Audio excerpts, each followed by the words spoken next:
Welcome, weary traveller, to a journey through the ancient realm of the Witcher, where monsters prowl forgotten paths and magic flows like rivers through dimensions beyond mortal comprehension.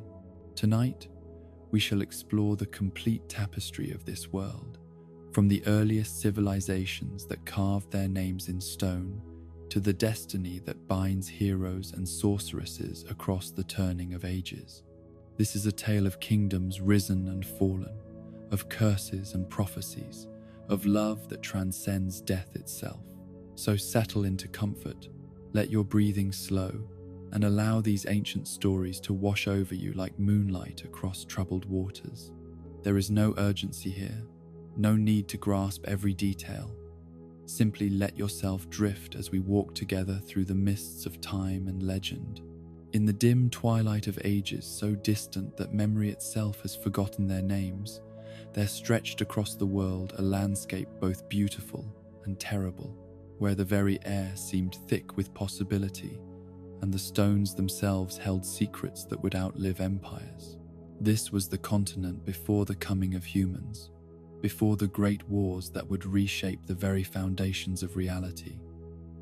Before magic and monsters walked openly beneath the sunday, it was a realm where silence reigned supreme save for the whisper of wind through primeval forests and the patient grinding of glaciers that carved valleys with the slow inevitability of eternity itself. The land in those forgotten days knew no roads built by thinking hands, no cities that gleamed like jewels in the morning light, no fields where grain swayed golden under summer skies. Instead, vast wilderness stretched unbroken from the mountains in the north to the endless waters in the south, a tapestry of forest and plain, marsh and meadow, where only the beasts of the wild made their homes and the seasons turned in their eternal dance without witness save the stars themselves. Yet even in this primordial silence, forces were stirring that would one day transform the very nature of existence upon the continent. Deep within the earth, in caverns where no light had ever penetrated, strange energies pulsed with rhythms that matched no earthly heartbeat. Ancient magics, older than the concept of age itself, lay dormant and dreaming, waiting for the proper confluence of fate and circumstance to awaken them from their slumber of millennia. The first to break this ancient silence were beings whose names have been lost to all but the most obscure scholarly texts, creatures that emerged from the depths of the world with intelligence as sharp as cut crystal, and ambitions that soared higher than the peaks of the Dragon Mountains. These were the Vran, and in their golden eyes burned the first spark of true civilization that the continent had ever known. The Vran were unlike anything that had walked the world before or would walk it again. Their forms combined the sleek efficiency of serpents with the upright bearing of those destined to rule, their scales shimmering with colors that seemed to shift and change in the light like oil upon water. They possessed minds capable of grasping concepts that would have driven lesser beings to madness, understanding mathematics and engineering with an intuitive grace that allowed them to reshape the very landscape according to their grand designs. Where before there had been only wilderness, the Vran began to build, not the crude shelters of primitive peoples, but cities that defied easy description, their architecture flowing like frozen music across the countryside. Towers of living stone rose toward the heavens, their surfaces carved with patterns that seemed to writhe and shift when viewed from the corner of the eye. Streets paved with materials that gleamed like precious metals, but felt warm beneath the touch stretched between buildings that served purposes no modern scholar could hope to understand. The greatest of these cities sprawled across what would one day become the heartland of human kingdoms, its golden spires visible from distances that should have rendered them invisible, its walls extending for miles in every direction, like the coils of some vast serpent made manifest in stone and mortal ambition. Within these walls, the Vran pursued arts and sciences that touched upon mysteries the modern world would consider impossible. their knowledge encompassing not merely the mundane concerns of survival and conquest, but the deeper secrets of existence itself.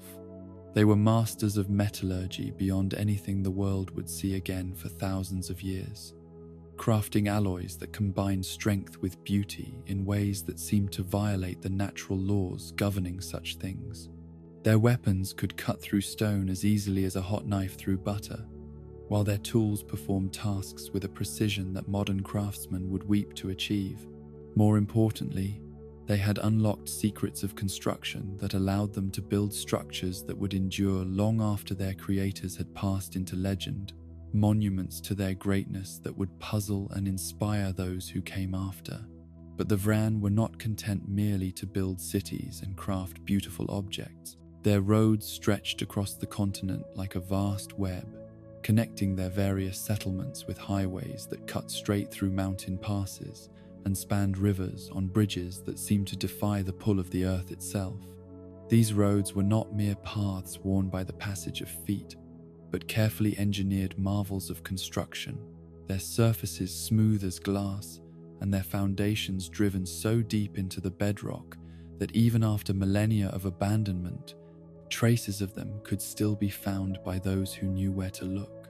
Along these highways traveled the wealth of the ancient world, caravans bearing goods and knowledge between cities that specialized in different aspects of Vran's civilization. Some focused their efforts on the pursuit of pure knowledge, their libraries containing texts written in scripts that predated any language still spoken by living tongues. Others devoted themselves to the arts of war, developing weapons and tactics that made them masters of any battlefield they chose to grace with their presence. Yet for all their power and sophistication, the Vran were not alone upon the continent. In the deep forests and hidden valleys, other races had begun to stir. Drawn by some instinct they themselves did not fully understand, toward lands where thinking beings had begun to impose their will upon the natural world. Chief among these were the werebub, creatures whose very name would be forgotten by all but the most dedicated scholars of ancient lore. The werebub were as different from the Vran as shadow is from sunlight, their forms small and furred where the serpent folk were large and scaled. They possessed the general shape of those who would one day be called halflings, but their ears curved in ways that spoke of elder blood, and their eyes held depths that suggested wisdom far beyond their diminutive stature. Unlike the Vran, who built their civilization through conquest and dominion over the natural world, the werebubs sought harmony with the forces they found around them, their settlements blending so seamlessly with the landscape that travelers might pass within a stone's throw without ever suspecting their presence. They were a peaceful people by nature, preferring the arts of growing and crafting to the sciences of war and domination. Their knowledge of the natural world was profound in ways that complemented the Vran's mastery of mathematics and engineering, allowing them to coax abundance from soils that others would have found barren, and to understand the secret languages spoken by wind and water, bird and beast. Yet their very gentleness made them vulnerable to those who possessed greater ambition and fewer scruples.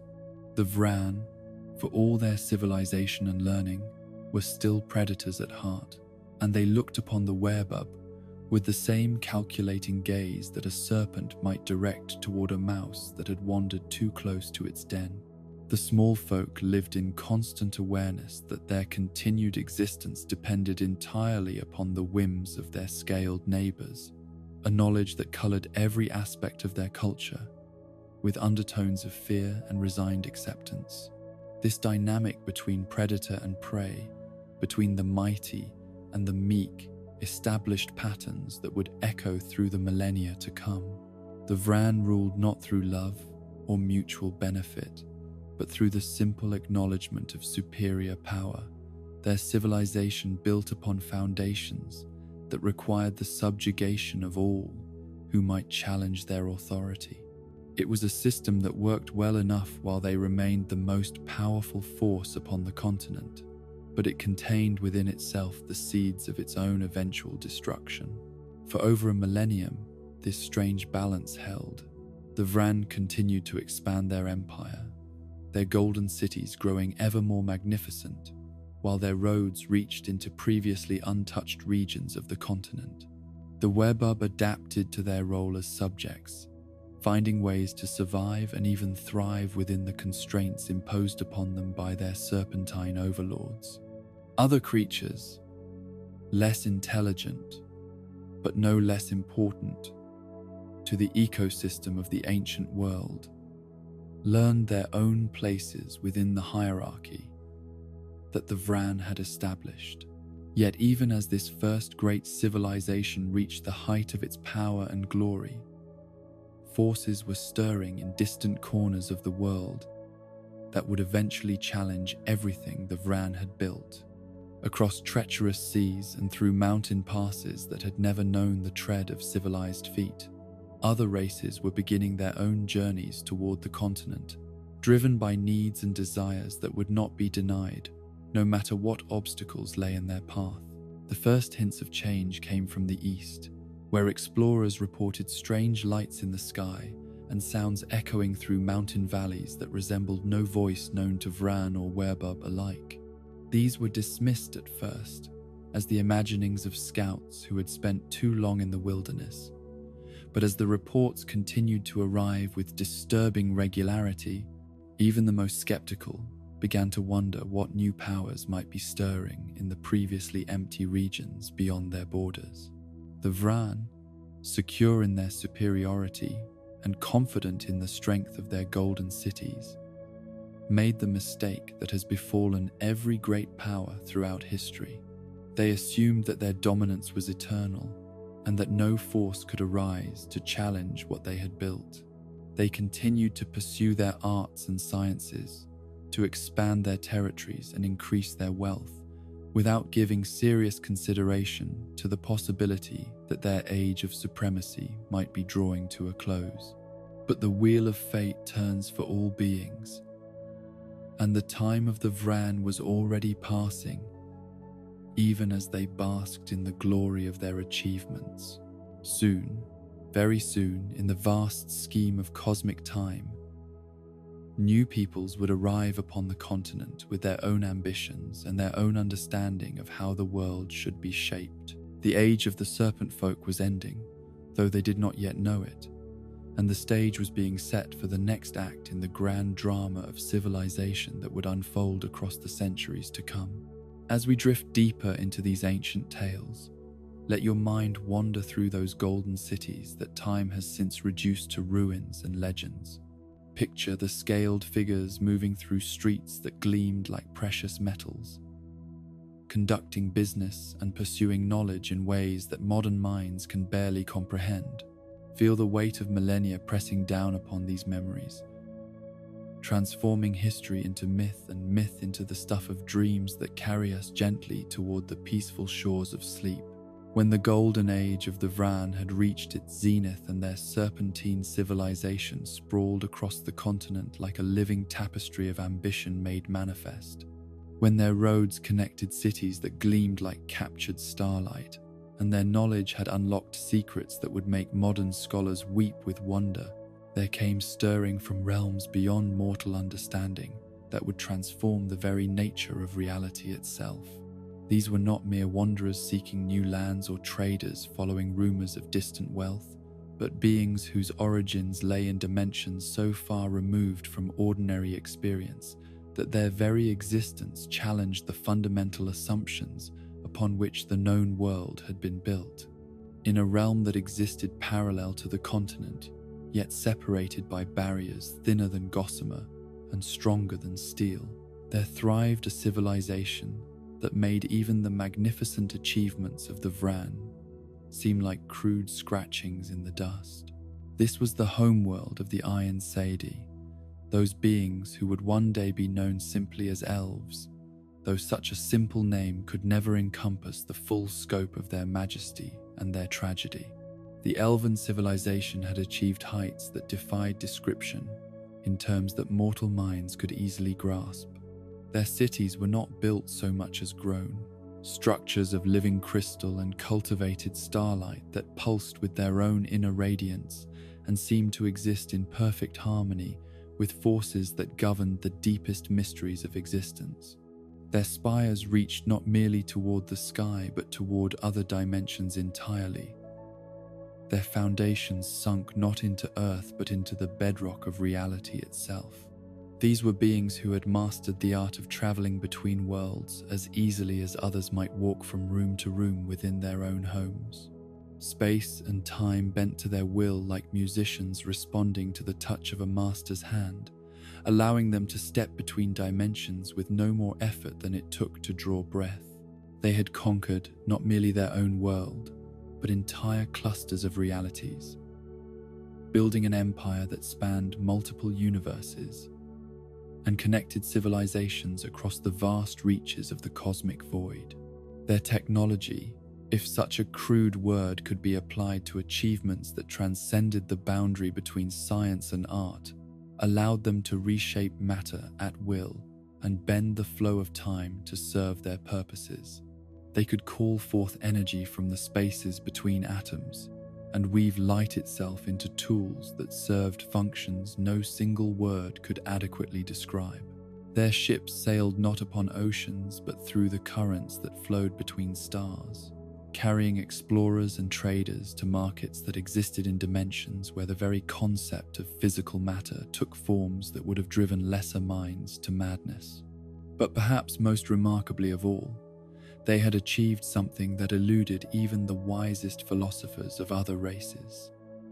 They had learned to live in harmony with the fundamental forces that governed existence itself. Their civilization was not built upon conquest or domination, but upon understanding so profound that it bordered on the divine.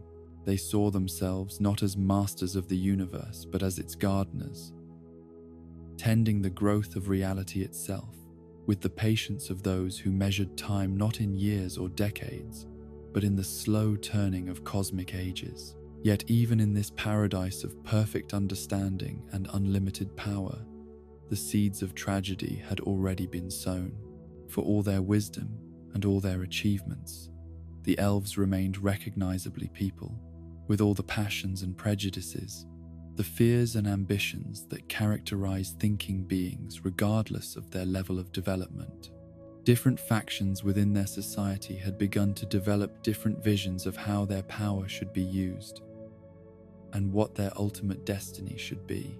Some believed that their responsibility was to guide and nurture all life throughout the multiverse, using their vast capabilities to help lesser civilizations achieve their own forms of enlightenment. Others argued that such interference was ultimately destructive, that true wisdom lay in allowing each species and each world to find its own path without external influence. Still others contended that the elves had grown too far beyond their origins, that they had lost touch with the simple truths that gave life meaning, and should seek to rediscover their connection to more fundamental ways of being. These philosophical differences might have remained merely the subject of scholarly debate, the kind of intellectual discourse that characterized a civilization with the luxury to contemplate abstract questions. But as the centuries passed and the various factions became more entrenched in their positions, what had begun as friendly disagreement hardened into rigid ideology, and ideology became the foundation for political movements that brooked no compromise with those who saw the world differently. The breaking point came when a discovery was made that challenged everything the elves thought they knew about their own nature and destiny. Deep within the archives of their most ancient city, scholars uncovered texts that suggested their entire understanding of their history was fundamentally flawed. According to these documents, the elves were not the natural rulers of the multiverse they had believed themselves to be, but rather refugees from an even more ancient catastrophe, survivors of a civilization that had destroyed itself through hubris and internal conflict. The revelation shattered the foundations of elven society like a thunderbolt splitting an ancient tree. Some refused to believe the documents were authentic, declaring them forgeries created by enemies who sought to undermine elven confidence and unity. Others accepted their truth but argued that knowledge of their origins changed nothing about their present responsibilities and capabilities. Still, others saw in the ancient texts a warning about the path their own civilization was following, a prophecy of doom that could only be averted by abandoning their quest for cosmic dominance and returning to simpler ways of life. What had been philosophical disagreement became political crisis, and political crisis became the prelude to civil war. The elves who had once worked together to build wonders that spanned dimensions found themselves divided into two great factions, each convinced that the other represented an existential threat to everything they held sacred. The Ain Sidi, who believed in the destiny of elvenkind to shepherd all life throughout the multiverse, stood opposed to the Ain El, who argued that true wisdom lay in withdrawing from the broader cosmos to focus on perfecting their own understanding and abilities. The war that followed was unlike anything the multiverse had ever witnessed, a conflict that raged not merely across the surface of worlds but through the deeper layers of reality itself. Weapons that could unmake entire dimensions were brought to bear against enemies whose defenses could redirect the flow of time itself. Battles were fought in spaces where the normal laws of physics held no meaning, where victory and defeat were measured not in territory gained or lost, but in fundamental changes to the nature of existence itself. Cities that had stood for eons were reduced to quantum foam in moments, while new stars were kindled to provide energy for weapons that consumed entire solar systems in their operation. The very structure of space and time began to buckle under the strain of forces that had never been intended for destructive purposes, reality itself showing signs of stress fractures that threatened to spread throughout the cosmic order. As the war raged on and the casualties mounted beyond all counting, even the most dedicated warriors began to realize that they were approaching the point where victory would be meaningless because there would be nothing left to rule over. The multiverse itself was beginning to show signs of fundamental breakdown, the barriers between dimensions growing thin and unstable as the energies unleashed by the conflict warped the basic structure of existence. It was at this moment of ultimate crisis, when both factions stood poised on the brink of mutual annihilation, that something occurred which even the most learned elven scholars could never fully explain. Whether it was a natural consequence of the damage their war had inflicted upon reality, or whether it was triggered by some final, desperate weapon deployed by one side or the other, the barriers between dimensions suddenly gave way entirely in what came to be known as the conjunction of the spheres. The elves found themselves scattered across multiple realities, their great fleets and magnificent cities separated by gulfs that could no longer be easily crossed. The Ain Sidi were cast into a world where their advanced technology would slowly fail as it became cut off from the interdimensional sources of power that had sustained it, while the Ain El found themselves in realms where different physical laws required them to adapt or perish. For the Ain Sidi, the separation from their homeworld and their fellow elves was a catastrophe beyond imagining. They who had sailed between stars as easily as walking found themselves trapped in a single dimension, their great ships useless without the cosmic currents that had once carried them through the void. Their cities, which had drawn power from the fundamental forces of multiple realities, began to dim and fade as their energy sources became inaccessible across the now impermeable barriers between worlds. Yet even in their reduced circumstances, the Ain Sidi remained beings of tremendous capability and knowledge. Though they could no longer reshape reality at will or travel between dimensions with a thought, they retained understanding of principles that the inhabitants of their new world could not begin to comprehend. Their magic, though vastly diminished from its former glory, still surpassed anything that the native species had ever imagined possible. The world into which they had been thrust was the same continent where the Vran had built their golden cities and the Werebub had learned to live in the shadows of their serpentine masters. But this realm seemed primitive beyond belief to beings who had once counted galaxies among their possessions, a place where the dominant species had barely progressed beyond working metals and building simple structures from stone and mortar. The elves' first glimpse of their new home filled them with a mixture of despair and determination. The landscape was beautiful enough in its way, with forests that stretched to the horizon and mountains that touched the sky, rivers that ran clear and strong and meadows where flowers bloomed in wild profusion. But it was a beauty unmarked by intelligence, untouched by the guiding hand of beings capable of seeing beyond the immediate needs of survival to the greater patterns that governed existence. More troubling still was the realization that they were not alone in this exile.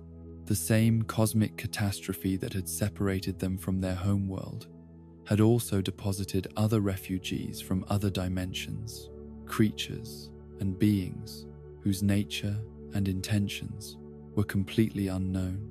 Some of these might prove to be allies or at least peaceful neighbors, but others could represent threats that would require careful handling if the elves were to establish themselves successfully in their new environment. The Einsidhe leadership, such as it was in the immediate aftermath of their arrival, faced decisions that would determine not merely their own survival, but the ultimate character of their relationship with this strange new world.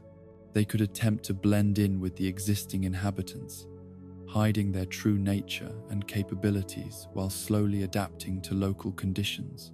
They could reveal themselves openly and seek to establish diplomatic relations with the various native species.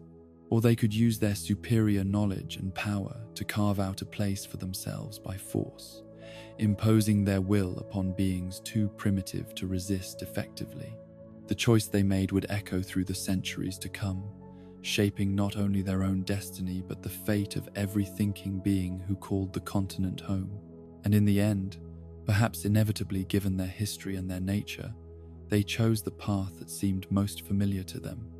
They would use their advantages to establish dominance over this new world, creating a civilization that reflected their own values and served their own needs, regardless of the cost to those who had been here before them. The war that followed was brief by historical standards, but devastating in its impact upon the existing order. The Vran, for all their sophistication and military might, found themselves facing enemies who wielded forces they could not understand or counter. Elven magic struck down the greatest serpentine warriors before they could close to fighting distance, while elven technology allowed small forces to accomplish what would have required entire armies using conventional tactics. The golden cities that had stood for millennia fell one by one, their proud spires toppling like wheat before the harvest, as elven forces methodically eliminated every center of Vran power and influence. The great roads that had connected the Serpent Folk's empire were torn up and rerouted to serve the needs of the new masters, while the magnificent buildings that had housed Vran learning and culture were converted to purposes the original builders would never have imagined. The Werebub, caught between the warring powers, found themselves in an even more precarious position than they had occupied under Vran rule. Where their former masters had at least been familiar enemies whose behavior could be predicted and accommodated, these new rulers were alien beings whose motivations and methods remained utterly mysterious. Some Werebub communities threw in their lot with the elves, hoping that service to the new order would earn them better treatment than they had received from the Vran. Others attempted to remain neutral, hiding in remote regions and hoping to avoid the attention of either side until the conflict resolved itself. Most, however, simply endured as they had always endured, adapting to changing circumstances with the philosophical resignation of a people who had never possessed the power to determine their own fate. They watched the transformation of their world with the detached interest of those who knew that regardless of who won, they would still be expected to serve masters whose primary concern was their own advancement rather than the welfare of their subjects. The victory of the Ain Sidi was so complete and so swift that within a generation, the very memory of the Vran began to fade from common knowledge. The serpent folk had not merely been defeated but systematically eliminated, their survivors either killed outright or driven into hiding in regions so remote that they might as well have passed out of existence entirely. Their cities were razed and rebuilt according to elven architectural principles, their roads rerouted to connect settlements that served elven rather than Vran interests, their very names erased from the records and replaced with designations that reflected the new order. In place of the golden cities of the serpent folk, the elves began construction of works that made their predecessors' achievements seem crude by comparison. Spires of living crystal grew from the earth at their command, reaching toward the sky with a grace and beauty that took the breath from all who beheld them. Streets paved with materials that seemed to glow with their own inner light connected buildings that served functions the displaced inhabitants could barely comprehend. The greatest of these new cities was built upon the ruins of what had been the Vran's most magnificent achievement, its elven architects incorporating elements of the original design while transforming them into something entirely new and undeniably superior. Where serpentine curves had once dominated the skyline, now flowing lines that seemed to capture the very essence of wind and water created structures that appeared to dance in the changing light. Gardens that had once grown according to Vran principles of geometric perfection were replanted with arrangements that reflected deeper understanding of the harmonies that connected all living things. As the decades passed and elven civilization established itself more firmly upon the continent, the new masters began to explore the wider implications of their situation.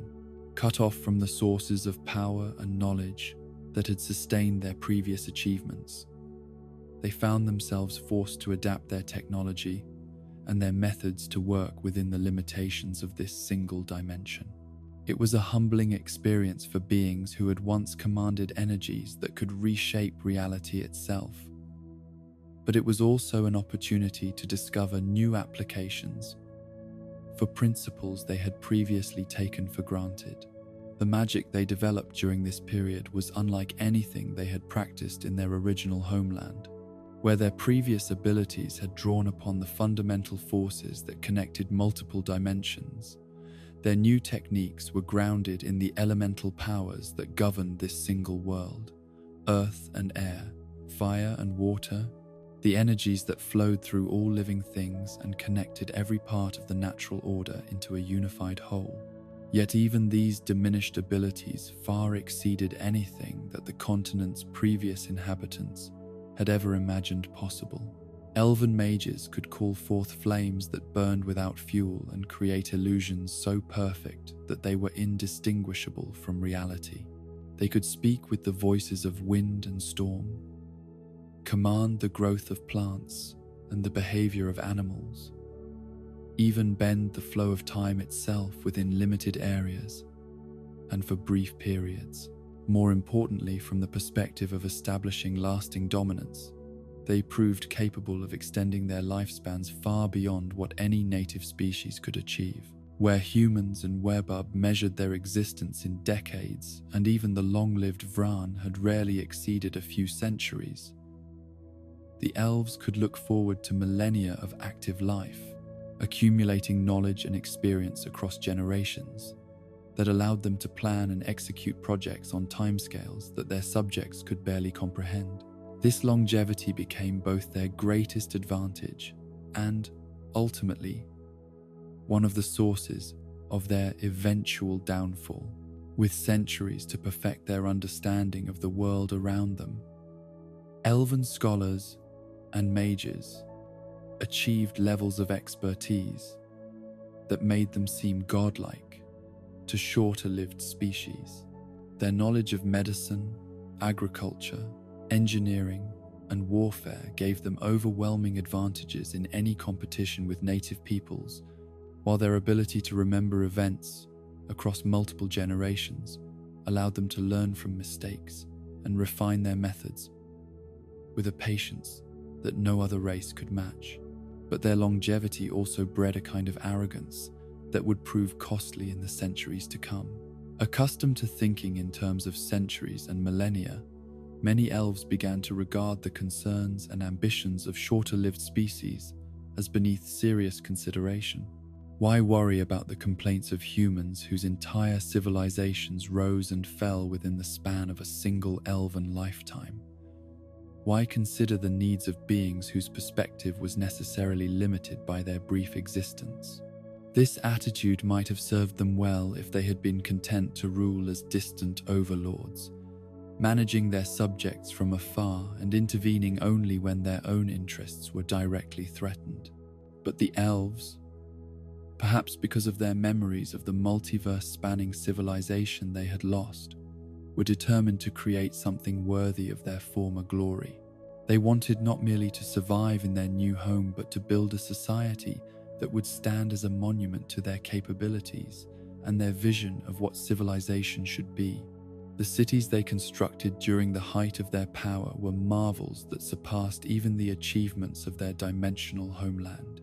Spires of crystal and starlight rose from foundations that seemed to float above the earth itself, their walls incorporating materials that had never existed in nature, but had been crafted from pure energy and crystallized thought.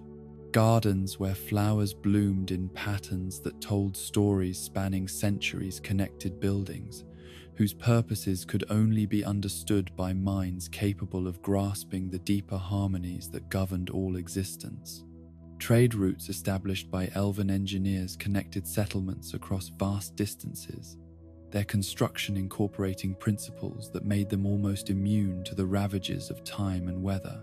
Bridges spanned gorges that had previously been impassable barriers, while roads cut through mountain ranges along routes that seemed to defy the laws of physics but actually made use of force fields and dimensional folding techniques that compressed distance into manageable proportions. The arts flourished under elven patronage, as they never had during the age of the Vran or the earlier period when only primitive peoples inhabited the continent. Music that incorporated harmonics from multiple dimensions created symphonies that could induce transcendent experiences in those who heard them, while visual arts that made use of crystallized light and captured emotion produced works that remained beautiful across centuries of viewing.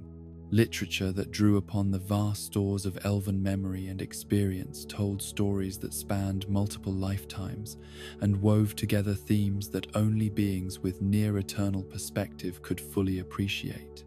Yet even as they built these monuments to their own greatness, the elves could not escape the knowledge that their achievements, magnificent as they were, represented only a pale shadow of what they had once possessed.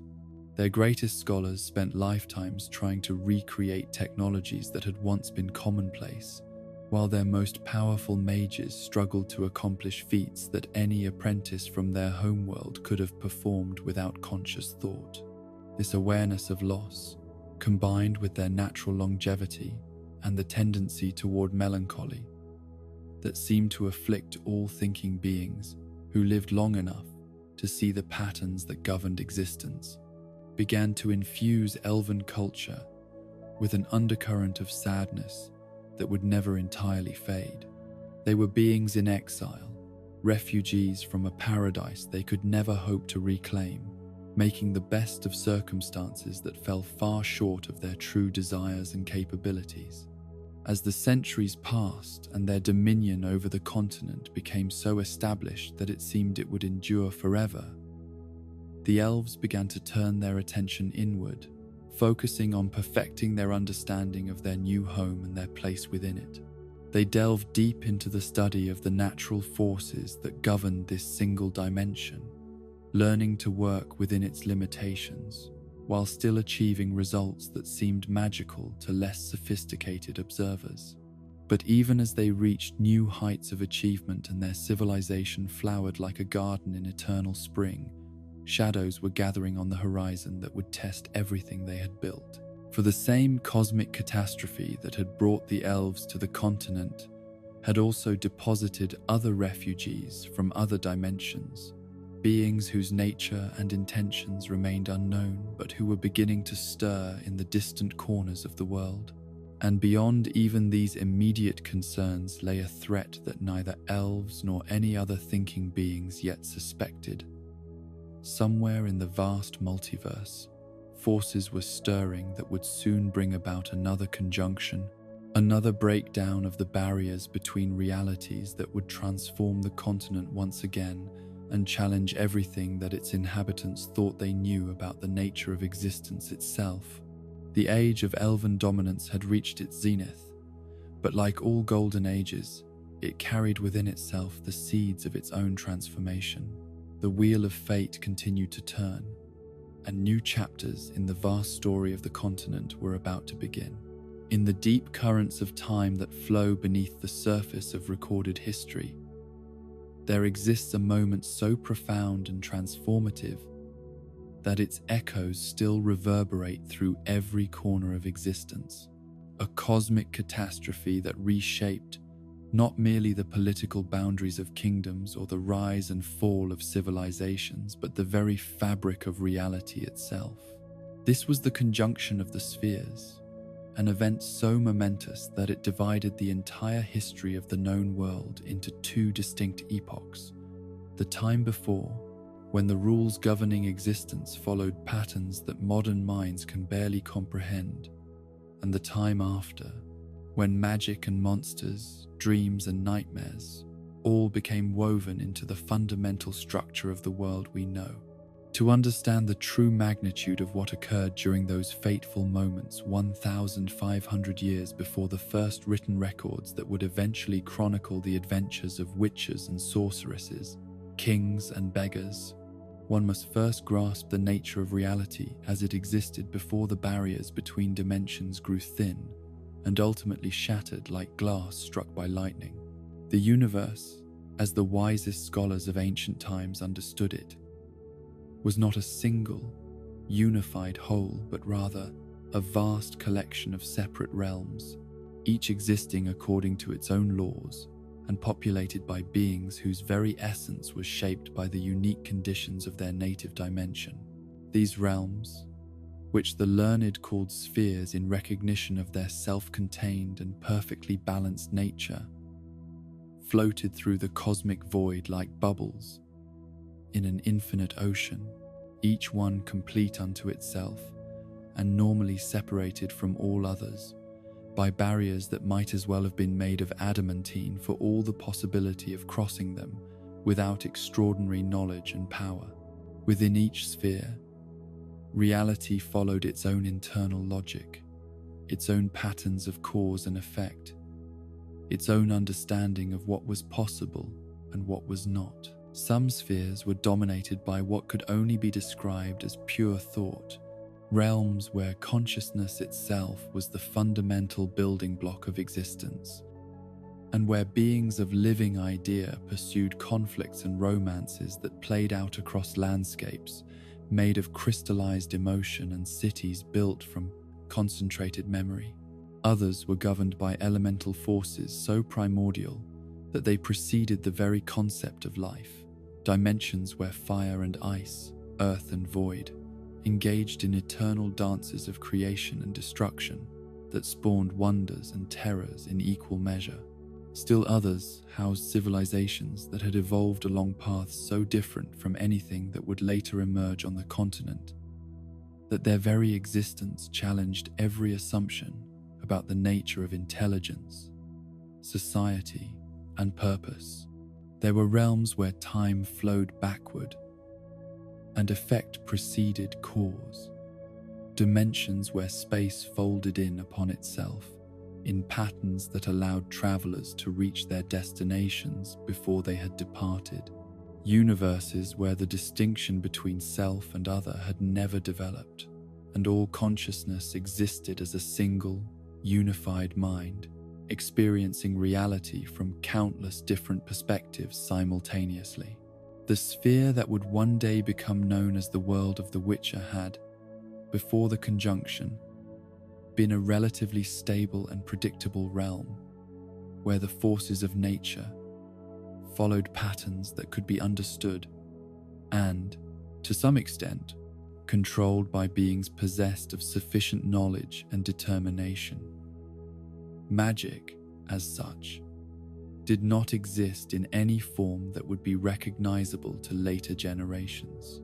The manipulation of reality required physical tools and mechanical processes, techniques that could be learned and taught, but which drew their power from the inherent properties of materials, rather than from any connection to supernatural forces. The Vran had achieved their mastery over the continent through superior understanding of these natural laws, their technology representing the pinnacle of what was possible when intelligence and determination were applied to the systematic study of the physical world. The elves, even after their exile from their original dimension, had found themselves forced to work within the same limitations, their greatest achievements requiring them to adapt their interdimensional knowledge to the constraints of a single, isolated sphere. But in other dimensions, other spheres, different rules applied. There were realms where the boundary between thought and reality was so thin that sufficiently focused intention could reshape the fundamental structure of matter. Universes existed where the elements themselves possessed a form of consciousness and could be persuaded, cajoled, or commanded to serve the purposes of those who understood the proper methods of communication. Dimensions thrived where the energy that bound atoms together could be directly accessed and manipulated by living beings, allowing them to perform feats that would have seemed like miracles to inhabitants of more mundane realms. Most significantly for what was to come, some spheres housed beings whose very existence was predicated upon the consumption of order and the spread of chaos. These were not evil entities in any sense that mortal minds could comprehend, but rather forces of nature as fundamental as gravity or electromagnetism, cosmic principles given form and consciousness whose role in the greater scheme of existence was to prevent any single pattern from becoming so dominant that growth and change became impossible. It was the interaction between these various types of reality, the collision of incompatible systems of natural law, that created the conditions necessary for the conjunction to occur. Like chemical reactions that remain stable until the precise combination of temperature, pressure, and catalyst creates an explosive transformation, the spheres had coexisted peacefully for eons beyond counting, until the exact alignment of cosmic forces created a moment when the barriers between them became vulnerable to catastrophic failure. The precise trigger for this cosmic catastrophe remains a subject of intense debate among those few scholars who possess sufficient knowledge to contemplate such matters without losing their sanity entirely. Some theorists propose that it was simply the inevitable result of natural cycles that govern the ebb and flow of interdimensional stability, cosmic tides that build over periods measured in millions of years until they reach a critical point that makes some form of realignment unavoidable. Others argue that the conjunction was precipitated by the actions of beings whose understanding of multidimensional forces far exceeded their wisdom in applying such knowledge. According to this theory, the Elven Civil War that had torn apart their original civilization had consequences that extended far beyond the destruction of cities and the displacement of populations. The weapons they had developed and deployed in their conflicts with each other had damaged the fundamental structure of reality itself, creating stress fractures in the barriers between dimensions that gradually widened until they could no longer contain the forces pressing against them. Still more disturbing is the possibility that the conjunction was not an accident at all, but rather a deliberate act perpetrated by entities whose motivations remain utterly alien to minds shaped by existence within a single sphere. Perhaps somewhere in the vast reaches of the multidimensional void, beings of unimaginable power and utterly incomprehensible purpose had decided that the time had come to shuffle the cosmic deck, to break down the established order and create new arrangements that would serve goals that no mortal intelligence could hope to understand. Whatever the ultimate cause, the immediate result was a breakdown of the barriers that had kept the various spheres separate since the beginning of time itself. Dimensions that had never been meant to interact suddenly found themselves bleeding into one another, their incompatible laws of physics creating zones of fundamental instability, where reality itself seemed to writhe in confusion as it attempted to reconcile contradictory requirements. The sphere that contained the continent became a focal point for this cosmic chaos, perhaps because its relatively stable nature made it an ideal dumping ground for elements that could no longer be contained within their original dimensions, or perhaps simply because the random forces unleashed by the conjunction happened to direct the bulk of the displaced energy and matter in that particular direction. Whatever the reason, what had once been a predictable world governed by comprehensible natural laws suddenly became a realm where the impossible was not merely possible, but inevitable. The first signs of the approaching catastrophe manifested as subtle distortions in the behavior of familiar phenomena. Scholars who had devoted their lives to understanding the movement of celestial bodies observed with growing alarm that stars were appearing in positions where no stars had been before, while constellations that had remained constant for millennia began to shift and change in patterns that followed no discernible logic.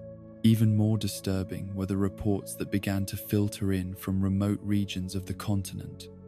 Tales of explorers who had discovered valleys where the sun rose in the west and set in the east, forests where the trees grew downward into the sky while their roots stretched up toward the ground, lakes whose waters flowed upward in defiance of every known principle governing the behavior of liquids. Animals began to exhibit behaviors that had never been observed before, gathering in vast congregations that served no apparent purpose, while emitting sounds that resembled no form of communication known to the various species that inhabited the continent. Birds flew in formation patterns that seemed to spell out symbols in languages that no living being could read, while fish schooled in arrangements that created geometric designs visible only from great heights. The elves, with their superior understanding of forces that transcended the merely physical, were the first to recognize that these phenomena represented something far more serious than unusual weather patterns or temporary disruptions in natural cycles. Their most learned mages detected fluctuations in what they termed the fundamental resonance of reality itself, variations in the basic frequency at which existence vibrated that suggested the approach of changes so profound that they would affect every aspect of life on the continent. Desperate attempts were made to prepare for whatever was coming, though the elves' efforts were hampered by their incomplete understanding of the forces they were dealing with. Cut off from their original sources of knowledge and working with techniques that had been developed for managing the relatively stable conditions of a single dimension, they found themselves trying to solve problems that required expertise they no longer possessed. Emergency councils were convened in the greatest of the elven cities, bringing together the wisest scholars and most powerful mages from across the continent in a last-ditch effort to develop some form of defense against the approaching catastrophe. Ancient texts were consulted, some so old that the languages in which they were written had been forgotten by all but the most dedicated specialists. Experimental rituals were attempted, drawing upon knowledge that had been theoretical at best and was now being tested under conditions that made failure potentially catastrophic. Yet for all their efforts, for all their wisdom and power, the elves could no more prevent the conjunction than they could halt the rotation of the planet itself.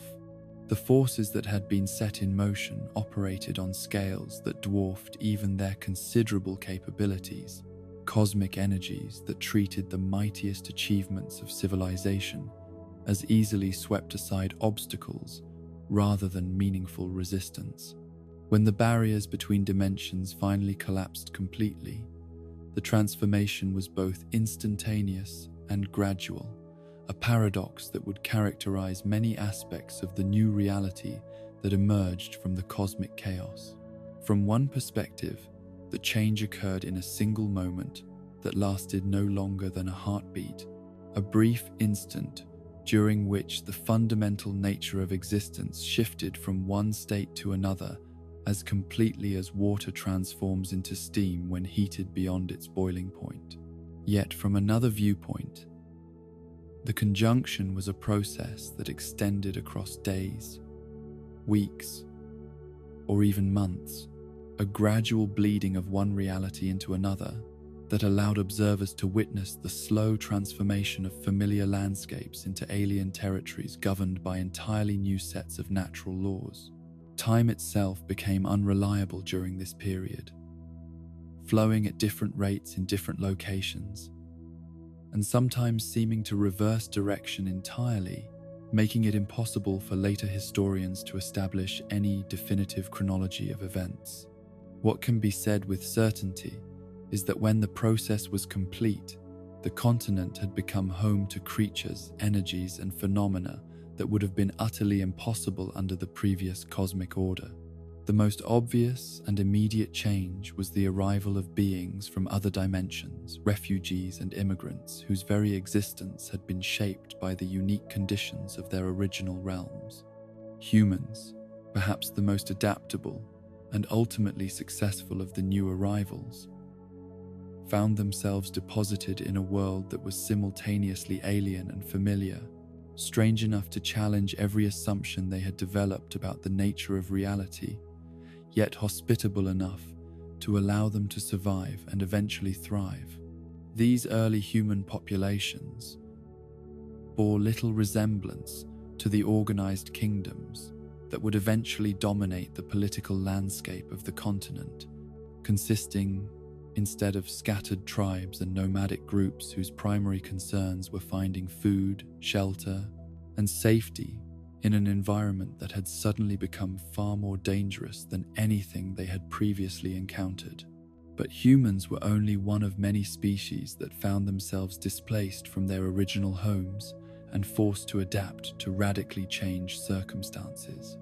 Vampires, beings whose existence had been predicated upon energy sources that could only be found in dimensions where the boundary between life and death was more fluid than it was on the continent, discovered that they could sustain themselves by consuming the life force of other creatures, transforming from whatever they had been in their original realm into the blood-drinking entities that would later become the subject of countless legends and folk tales. Ghouls and other creatures that fed upon decay and corruption found rich feeding grounds in the zones of dimensional instability that persisted long after the main event of the conjunction had concluded, areas where the conflicting laws of physics created pockets of chaos that broke down the normal processes governing life and death. These beings, twisted by their exposure to energies that their original forms had never been designed to withstand, became the monsters that would plague the continent for centuries to come. Even more significant than the arrival of new species, however, was the fundamental change in the nature of reality itself that made magic possible for the first time in the history of the continent. The collision of multiple dimensions had left behind residual energies and altered conditions that allowed properly trained individuals to access and manipulate forces that had previously been confined to entirely different realms of existence. The magic that emerged from the conjunction was unlike anything that had existed before, a hybrid system that combined elements from multiple dimensional sources into something entirely new and unprecedented. Practitioners learned to tap into the chaotic energies that flowed through the zones where different realities had merged, drawing power from the elemental forces of earth, air, fire, and water, while simultaneously accessing more esoteric sources that defied easy classification. Fire magic did not simply manipulate heat and flame, but drew upon the fundamental principle of transformation that governed all change from one state to another. Water magic encompassed not only the control of liquids, but the deeper understanding of flow and adaptation that characterized all systems in motion. Earth magic reached beyond mere control of soil and stone to touch the bedrock of stability and endurance that underlies all lasting achievement. Air magic transcended simple manipulation of wind and weather to embrace the concepts of freedom and change that define the movement from one condition to another. Most remarkably of all, magic practitioners discovered that they could combine these elemental forces in ways that created effects far greater than the sum of their parts.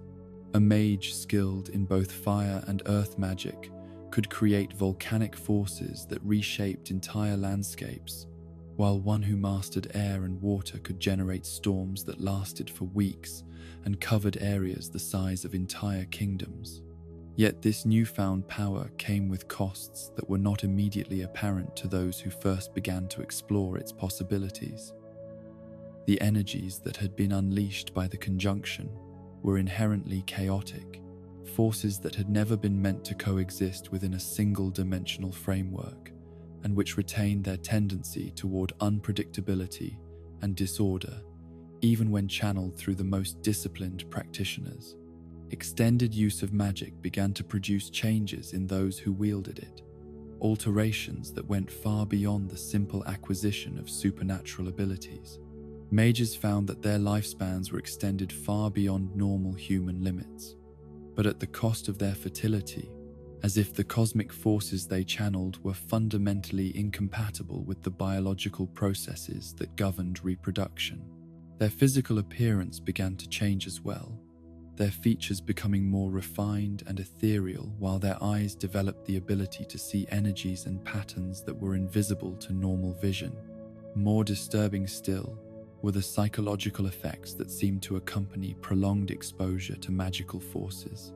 Many mages reported experiencing visions of other times and places, glimpses of alternate realities that might represent memories inherited from the dimensional chaos of the conjunction, or predictions of possible futures that could emerge from the ongoing instability of the cosmic order. Some began to lose track of the boundary between their own identity and the vast forces they channeled, their personalities dissolving into something larger and more impersonal than any individual consciousness could contain. These changes were not limited to those who actively practiced magic either. The entire population of the continent found itself exposed to residual energies that gradually altered the basic conditions of existence for all living creatures. Plants grew larger and more robust than they ever had before, their enhanced vitality allowing them to support ecosystems of unprecedented complexity and diversity. Animals developed new behaviors and capabilities, some becoming more intelligent while others acquired abilities that bordered on the supernatural. Even the landscape itself was transformed by the ongoing presence of interdimensional energies. Certain locations became nodes of concentrated magical power, places where the barriers between realities remained thin and malleable, allowing for phenomena that defied every principle of natural philosophy that had previously governed the behavior of the physical world. In these areas, skilled practitioners could accomplish feats that would have been impossible anywhere else, while the untrained often found themselves experiencing strange visions or unexpected transformations that reflected the chaotic nature of the forces at work. The social and political consequences of these changes were as profound as the physical and magical transformations that had reshaped the continent. The existing power structures that had been built around the technological superiority of the elves and the brute strength of other species suddenly became obsolete as magic provided new avenues for achieving dominance and new methods for challenging established authority. Humans, who had arrived as refugees with no obvious advantages over the existing inhabitants, discovered that their shorter lifespans and more flexible social structures made them particularly well suited to mastering the unpredictable arts of magic, where elves approached magical study with the same methodical patience they applied to all their endeavors. Humans threw themselves into experimentation with a reckless enthusiasm that often produced spectacular results, even when it led to equally spectacular failures. The first human mages were largely self-taught, learning through trial and error rather than formal instruction, developing techniques that were innovative precisely because they were not constrained by preconceptions about how magic should work. Their magic was rougher and less refined than what the elves eventually achieved, but it was also more dynamic and adaptable, capable of producing effects that the more conservative approach could never have discovered. As these early human practitioners gained skill and confidence, they began to challenge the elven dominance that had seemed unshakable just generations earlier. Magic provided them with tools that could match or even exceed the technological advantages that had made the elves invincible, while their greater numbers and faster reproduction rates allowed them to recover from losses that would have devastated the longer-lived species.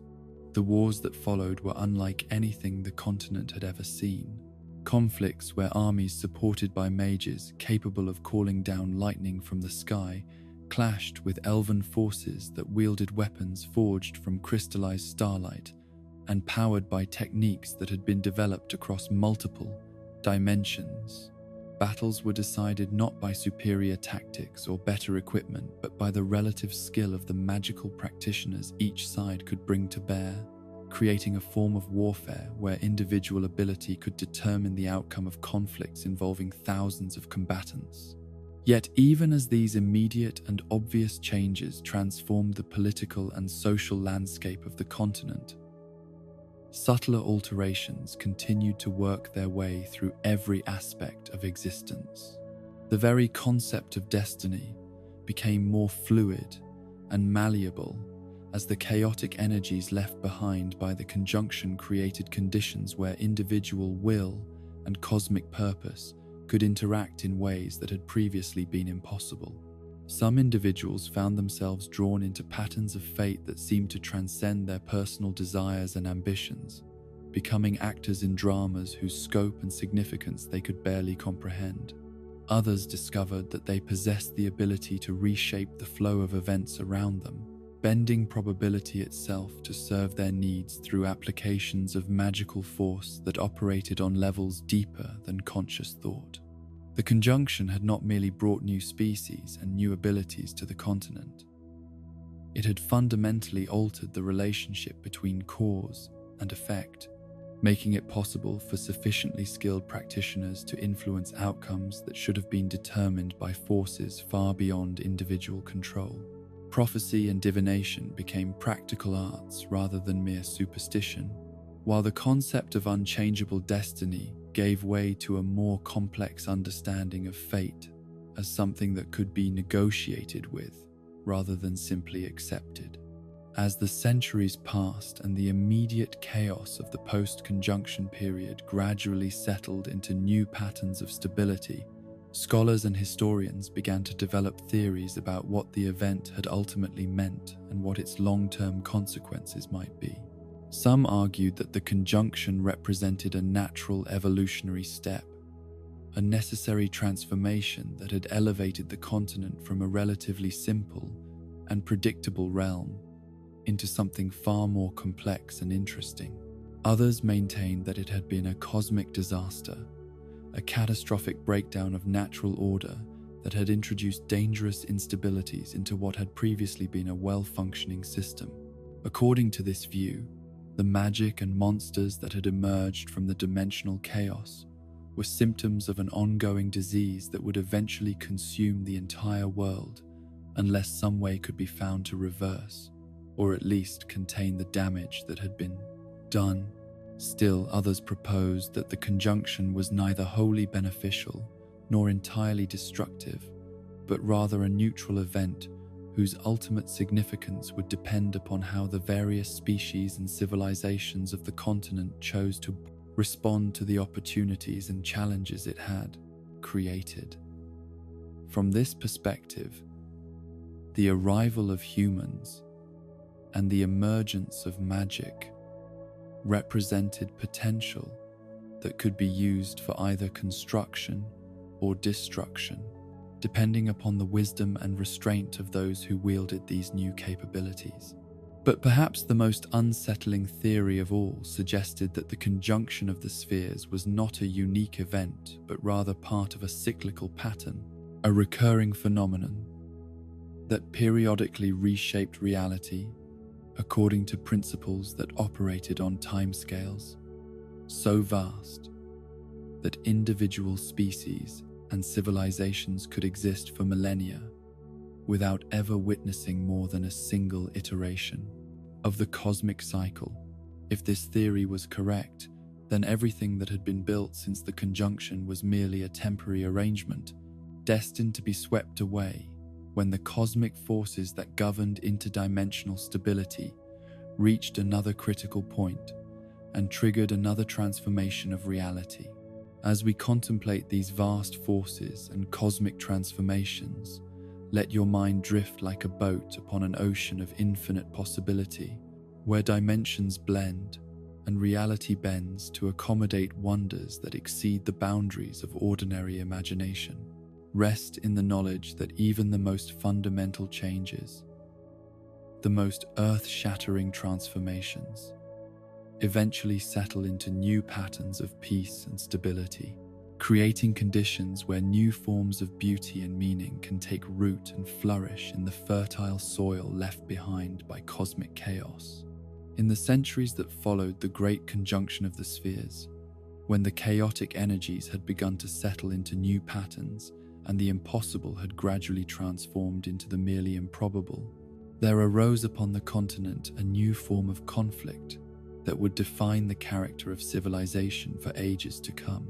This was not the sudden cataclysm of dimensional barriers collapsing or the swift conquest of one species by another, but rather the slow and inexorable process by which newcomers to the world learned to claim it as their own, displacing those who had ruled before them through a combination of adaptability, determination, and the ruthless application of advantages that the transformed reality had placed within their grasp. The humans who had been cast into this strange new realm by the cosmic catastrophe were unlike any species that had previously walked the continent. Where the Vran had possessed superior technology and the elves commanded knowledge accumulated across millennia, the scattered tribes of humanity brought with them something far more precious and ultimately more powerful: the desperate hunger of refugees who had lost everything and were determined to build new lives from whatever materials they could find, no matter what obstacles stood in their way or what prices had to be paid to overcome them. These early human populations bore no resemblance to the organized kingdoms that would eventually dominate the political landscape of the continent. They were small bands of survivors, families and clans that had managed to maintain some semblance of unity through the trauma of dimensional displacement, groups that numbered in the dozens rather than the thousands, and whose primary concerns were finding food, avoiding predators, and establishing some form of shelter in an environment that seemed designed to test their endurance to its absolute limits. Yet, what these first humans lacked in numbers and organization, they compensated for with a flexibility and adaptability that the longer-lived species could not match. Where elves approached new challenges with the methodical patience born of knowing they would have centuries to perfect their understanding, humans threw themselves into experimentation with the desperate intensity of beings who knew that failure might mean death not in some distant future, but within the span of a single season. This fundamental difference in perspective proved to be humanity's greatest advantage, as they learned to navigate the transformed reality that the conjunction had created. The chaotic energies that flowed through the post-conjunction world responded better to bold experimentation than to cautious theory, rewarding those who were willing to take risks and learn from their mistakes, rather than those who insisted on understanding every principle before attempting to apply it. The first human mages were not scholars who had spent decades studying the theoretical foundations of magical practice, but desperate individuals who had stumbled upon techniques that worked and had refined them through trial and error. Their magic was crude and unpredictable compared to the elegant spells that elven practitioners eventually developed. But it was also innovative and dynamic, capable of producing effects that more conservative approaches would never have discovered. As these early human settlements grew in size and confidence, they began to come into conflict with the established elven territories that had previously been unchallenged masters of the continent. The elves, secure in their superiority and accustomed to thinking of other species as subjects rather than competitors, initially dismissed these human incursions as minor nuisances that could be dealt with through the application of superior force whenever they became sufficiently troublesome. This proved to be a catastrophic miscalculation. The humans who approached elven territories were not the scattered refugees who had first arrived in the wake of the conjunction, but organized groups that had learned to work together and had discovered methods for channeling the magical energies of their new world in ways that could challenge even elven supremacy. More importantly, they possessed something that the elves had lost during their long exile: the willingness to sacrifice everything in pursuit of victory, the desperate courage of beings who knew that defeat would mean not merely political subjugation, but the extinction of their entire way of life. The wars that followed were unlike anything the continent had witnessed during the previous ages of Vran dominance or elven rule, where earlier conflicts had been decided by superior technology or overwhelming magical power. These new struggles became tests of will and endurance, campaigns that stretched across decades and involved entire populations rather than merely professional armies. The elves possessed advantages that should have made victory inevitable. Their magic was more sophisticated, their knowledge more extensive, their lifespans long enough to allow them to learn from mistakes and refine their strategies across multiple generations of human opposition. Yet, these very advantages proved to be weaknesses when applied to conflicts against opponents who fought with the intensity of those who had nothing left to lose. Human commanders could make decisions and implement changes with a speed that elven leaders, accustomed to deliberating for years before taking action, could not match. Human populations could absorb casualties that would have devastated longer-lived species, replacing their losses through reproduction and recruitment at rates that made prolonged warfare a viable strategy. Most critically, human magic users approached their art with an improvisational creativity that allowed them to develop new techniques and countermeasures faster than elven theorists could analyze and respond to them. The turning point in these conflicts came not through any single decisive battle, but through the gradual realization among human populations that their enemies, for all their power and sophistication, were ultimately vulnerable to the same forces that had brought down every previous empire: time, entropy, and the simple arithmetic of numbers. The elves might win individual engagements, but they could not replace their losses as quickly as their opponents could, and they could not maintain their technological and magical advantages indefinitely against enemies who learned from every defeat and adapted their methods accordingly. As human territories expanded and elven domains contracted, the character of the conflicts began to change, from wars of conquest to campaigns of systematic displacement. Human settlements established themselves in regions that had previously been considered safely within elven control, their populations growing with each passing year, while elven communities found themselves increasingly isolated and cut off from the sources of power and knowledge that had sustained their civilization. The process was not always violent, though violence was never far beneath the surface of these interactions. Some elven communities chose to withdraw to more remote regions rather than risk direct confrontation with human settlers, abandoning territories they had ruled for centuries in exchange for the hope of maintaining their cultural identity in exile. Others attempted to negotiate arrangements that would allow them to coexist with their human neighbors, trading their knowledge and skills for protection and political autonomy. But the fundamental dynamic of the situation made peaceful coexistence difficult to maintain over the long term. Human populations continued to grow and expand, their need for land and resources creating pressures that could not be satisfied through diplomatic arrangements alone. Elven communities that had initially been granted autonomy found themselves subject to increasing restrictions and demands. Their special status gradually eroded through a combination of political pressure and simple demographic reality. The few elves who chose to remain in human-dominated territories discovered that survival required them to adopt human customs and methods, abandoning many aspects of their traditional culture in exchange for acceptance within the new social order. Over time, these assimilated elves became virtually indistinguishable from their human neighbors. Their longer lifespans and superior magical abilities, making them valuable citizens, but no longer representatives of a distinct civilization with its own values and goals. By the time the process of human expansion had reached its natural limits, determined more by geographic barriers than by organized resistance, the continent had been transformed beyond recognition.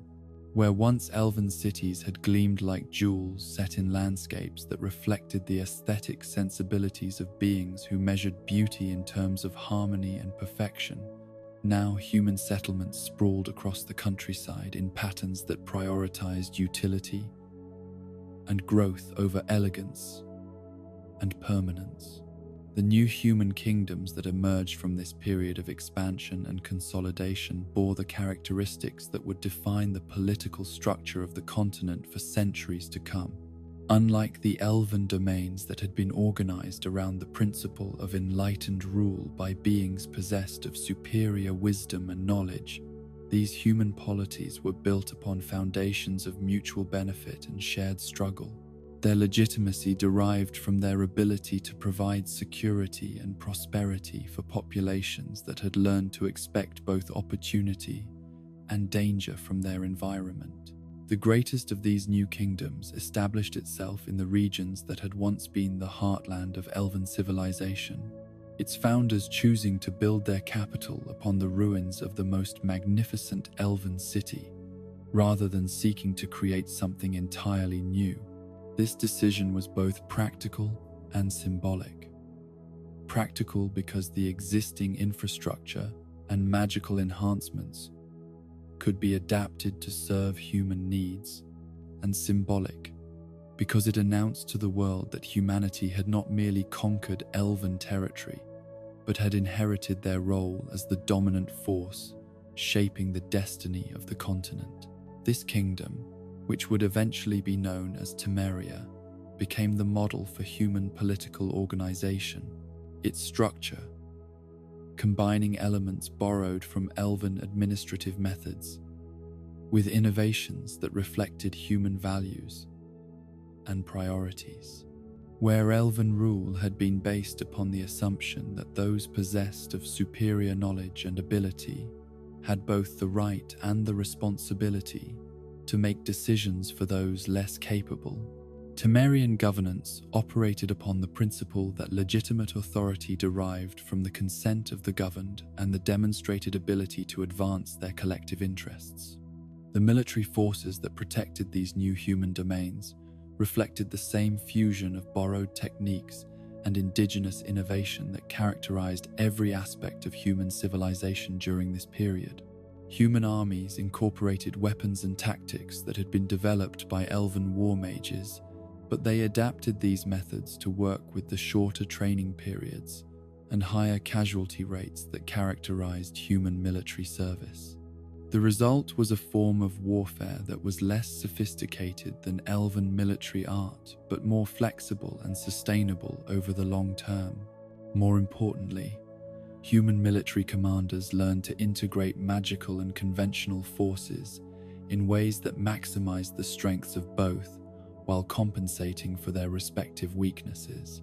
Where elven armies had relied primarily upon the overwhelming power of their mages to win battles through decisive supernatural interventions, human forces used magic as one tool among many, supporting conventional tactics with spells and enchantments that enhanced the effectiveness of ordinary soldiers rather than replacing them entirely. The magical academies and schools that developed within these human kingdoms represented perhaps the most significant departure from elven methods and priorities. Where elven magical education had been based upon the principle that true understanding required decades of theoretical study before practical application could be safely attempted, human magical schools emphasized hands-on experimentation and immediate practical results. Their graduates might lack the deep theoretical knowledge that characterized elven masters, but they possessed a breadth of practical experience and an innovative approach to problem solving that made them formidable opponents in any form of magical conflict. These educational institutions also served a social function that had no equivalent in elven society, providing opportunities for individuals from humble backgrounds to acquire the skills and knowledge necessary to rise to positions of influence and authority. Unlike elven civilization, where power had been concentrated among those who possessed superior natural abilities or had been born into families with access to ancient knowledge, human society offered pathways for advancement based upon merit and achievement rather than birthright alone. As the human kingdoms matured and their borders stabilized, they began to develop the complex networks of trade and diplomacy that would characterize the political landscape of the continent for generations to come. The Kingdom of Redania emerged as a center of commerce and learning, its merchants establishing trade routes that connected settlements across vast distances, while its scholars developed new techniques for preserving and transmitting knowledge. The University of Oxenfurt became renowned throughout the known world as a center of magical and mundane learning, attracting students from every corner of the continent and beyond. Temeria established itself as the premier military power among the northern kingdoms, its armies serving not only to defend its own territories, but to provide security for the trade routes that connected the various human settlements. The kingdom's capital at Vizima became a diplomatic center, where representatives from different regions gathered to negotiate agreements and resolve disputes, while its military academies trained officers who would serve in the armies of allied kingdoms throughout the region. The Kingdom of Kaidwen, established in the harsh mountain regions that had previously been inhabited primarily by dwarves and other hardy species, developed a reputation for the fierce independence and martial prowess of its people. The difficult conditions that characterized their homeland had produced a population that was unusually resistant to hardship and exceptionally skilled in warfare, making them valuable allies and dangerous enemies in the conflicts that periodically swept across the continent. Aedirn, strategically located between the other major kingdoms, became known for its diplomatic sophistication and its ability to form alliances that advanced its interests while maintaining a careful balance between competing powers. Its rulers developed a reputation for political cunning that rivaled the legendary subtlety of elven diplomats, using their position to play different factions against each other while avoiding the kind of direct confrontations that might have overwhelmed their relatively modest military resources. Yet even as these northern kingdoms grew in power and influence, they faced challenges from directions they had not anticipated. To the south, beyond the mountain ranges that formed natural barriers between different regions of the continent, another human civilization had been developing along lines that would eventually bring it into conflict with the northern realms. The kingdom of Nilfgaard had emerged from the chaos of the post-conjunction period through a process that differed significantly from the gradual expansion and consolidation that had characterized human development in the north, where the northern kingdoms had grown through the accumulation of territory and the integration of diverse populations. Nilfgaard had been forged through conquest and the systematic imposition of a unified culture and political system upon previously independent communities. The early Nilfgaardian state had been built upon military principles that emphasized discipline, organization, and the ruthless application of superior force to achieve political objectives. Unlike the northern kingdoms, which had developed through federations of previously independent settlements, Nilfgaard had been created through a deliberate program of territorial expansion, directed by a central authority that brooked no opposition to its will. This fundamental difference in origins and political philosophy created conditions that made conflict between the northern and southern human civilizations virtually inevitable. The northern kingdoms valued independence and diversity, priding themselves on the variety of local customs and traditions that flourished within their territories. Nilfgaard saw this diversity as weakness, a sign that the northern realms lacked the unity and purpose necessary to achieve greatness on the scale that their southern neighbors had already demonstrated. The wars that eventually erupted between these competing visions of human civilization would reshape the political landscape of the continent for centuries to come, creating patterns of alliance and enmity that would influence the development of every aspect of human society. Yet these conflicts also represented something more profound than mere struggles for territory or political dominance. They were contests between different understandings of what it meant to be human in a world where humanity had only recently achieved the power to determine its own destiny. The northern kingdoms represented the human capacity for adaptation and innovation, the ability to forge unity from diversity and to create strength through the voluntary cooperation of individuals and communities that retained their own distinct identities. Nilfgaard embodied the human drive toward perfection and control, the desire to create order from chaos through the application of superior organization and unwavering discipline. Both approaches had their advantages and their weaknesses, their moments of triumph and their periods of crisis. The Northern Kingdom's emphasis on individual initiative and local autonomy made them remarkably resilient in the face of external threats, capable of recovering from defeats that would have permanently crippled more centralized systems. But their diversity also made them vulnerable to division and internal conflict, their strength scattered across multiple centers of power that could not always be counted upon to work together when unity was most needed. Nilfgaard's centralized authority and unified culture allowed it to mobilize resources and coordinate actions on a scale that the divided northern kingdoms could not match when they acted independently. But this same centralization created vulnerabilities of its own, making the entire system dependent upon the continued effectiveness of its leadership and the maintenance of internal loyalty among populations that had been incorporated through conquest rather than persuasion. As these great powers continued to develop and expand their influence, they came into contact with other human civilizations that had followed yet different paths of development in regions that had previously been isolated from the main centers of political and military activity. The island kingdom of Skellige had developed a maritime culture that emphasized exploration, trade, and naval warfare, their ships ranging across vast distances to establish trading posts and temporary settlements in regions that mainland powers could not easily reach.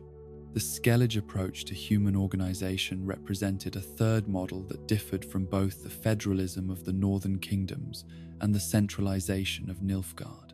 Their society was based upon clan structures that combined fierce internal loyalty with equally fierce competition between different groups, creating a system that was simultaneously more egalitarian and more warlike than either of the mainland alternatives. Skellige warriors served as mercenaries in conflicts throughout the known world, their reputation for courage and skill in battle making them highly sought after by rulers who needed reliable military forces but lacked the resources to maintain large professional armies.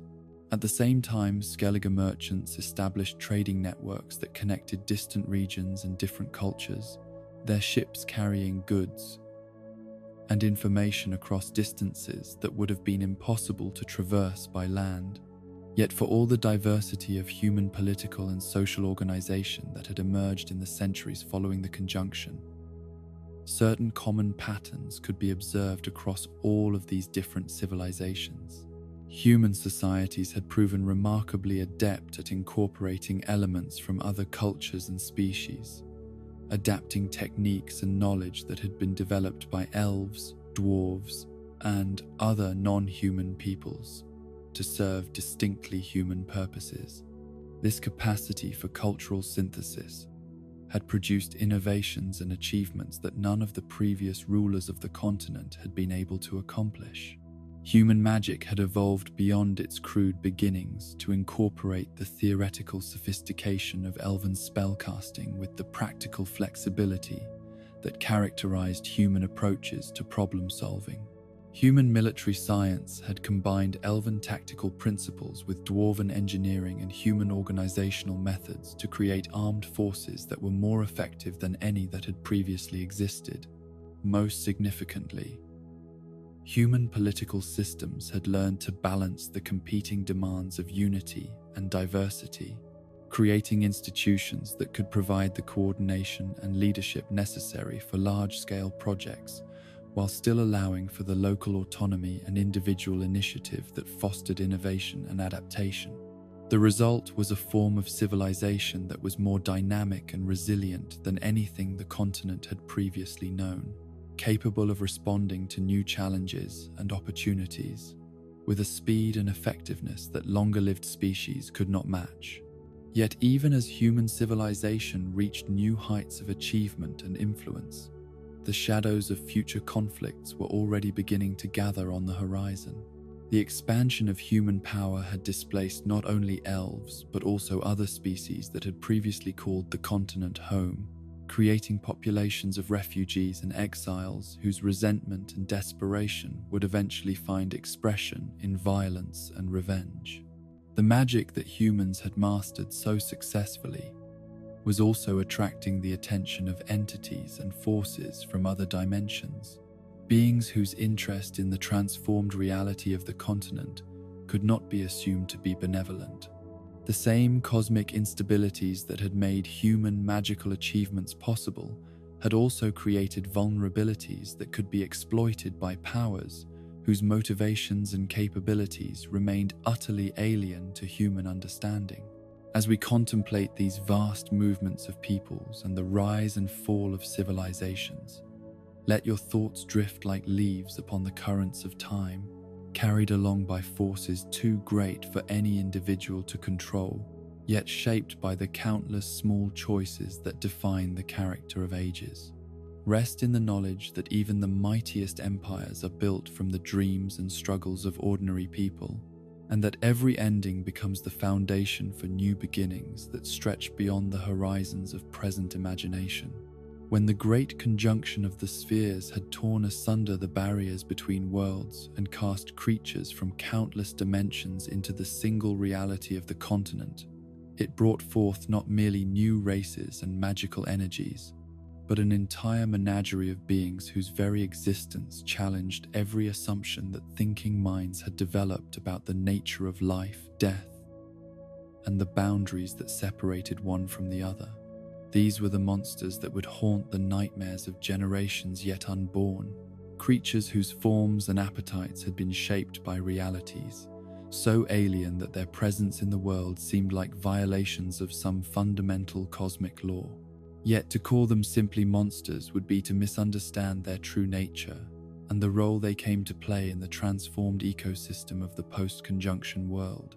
They were not evil in any sense that mortal minds could comprehend, but rather manifestations of principles and forces that operated according to logics developed in dimensions where different rules governed the relationship between predator and prey, between the living and the dead, between the natural and the supernatural. Their apparent malevolence was often nothing more than the inevitable result of beings designed for one type of existence trying to survive in conditions for which they had never been intended. The werewolves that stalked the deep forests and remote mountain valleys represented perhaps the most tragic example of this cosmic displacement. In their original dimension, these beings had existed in perfect harmony with lunar cycles and seasonal changes that followed patterns completely unlike those that governed the continent's natural rhythms.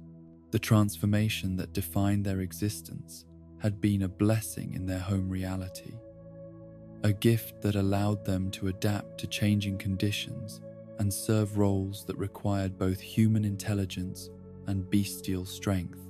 But in their new environment, cut off from the cosmic forces that had once made their dual nature a source of strength and unity, the werewolves found themselves trapped in a cycle of torment that turned their greatest gift into an uncontrollable curse.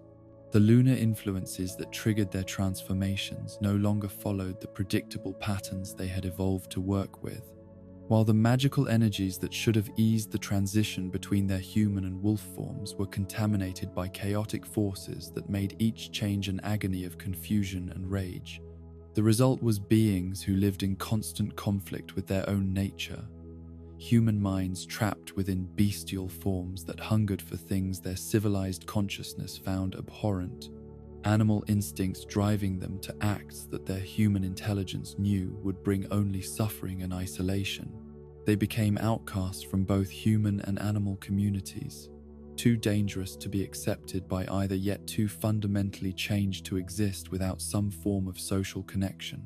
Even more pitiable were their distant cousins, the werewhales and werpigs, whose transformations had been designed for aquatic and pastoral environments that bore little resemblance to the terrestrial landscapes where they found themselves marooned.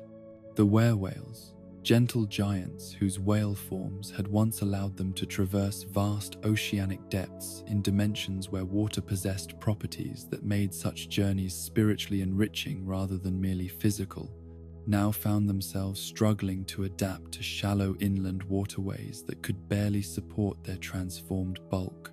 Their whale song communications, which had once connected them to cosmic harmonies that spanned multiple dimensions, now produced only mournful sounds that echoed emptily through valleys and canyons, calling out to kinfolk who would never answer because they existed in realities that could no longer be reached. Yet, despite their isolation and the obvious futility of their situation, the werewhales retained the gentle disposition that had characterized their species across countless eons, their intelligence remaining clear and compassionate, even as their circumstances grew increasingly desperate. The werepigs presented a more complex and dangerous phenomenon, their transformations having been corrupted by exposure to chaotic energies during their dimensional transit. Where werewolves retained human intelligence during their bestial phases and werewhales maintained their essential gentleness regardless of their form, werepigs found their human consciousness overwhelmed by primal rage and hunger that made them far more dangerous than their lupine cousins. The pig forms they assumed bore little resemblance to the domestic animals that human farmers raised for food and labor. These were creatures of tremendous size and strength, their tusks capable of tearing through armor, and their hides thick enough to turn aside all but the sharpest blades. More troubling still was their apparent immunity to many of the techniques that proved effective against other cursed beings, their supernatural resilience making them nearly impossible to subdue or destroy through conventional means. Yet perhaps the most heartbreaking of all the creatures that emerged from the cosmic catastrophe were those whose existence represented the intersection of tragedy and supernatural malevolence. The botchlings embodied everything that was wrong with a world where the natural cycles of life and death had been disrupted by forces beyond mortal understanding, beings that should never have existed yet, whose presence was an inevitable consequence of the chaotic energies that now permeated every aspect of existence. These pitiable creatures were born from the intersection of human grief and magical corruption, manifestations of sorrow so profound that it warped the fabric of reality itself.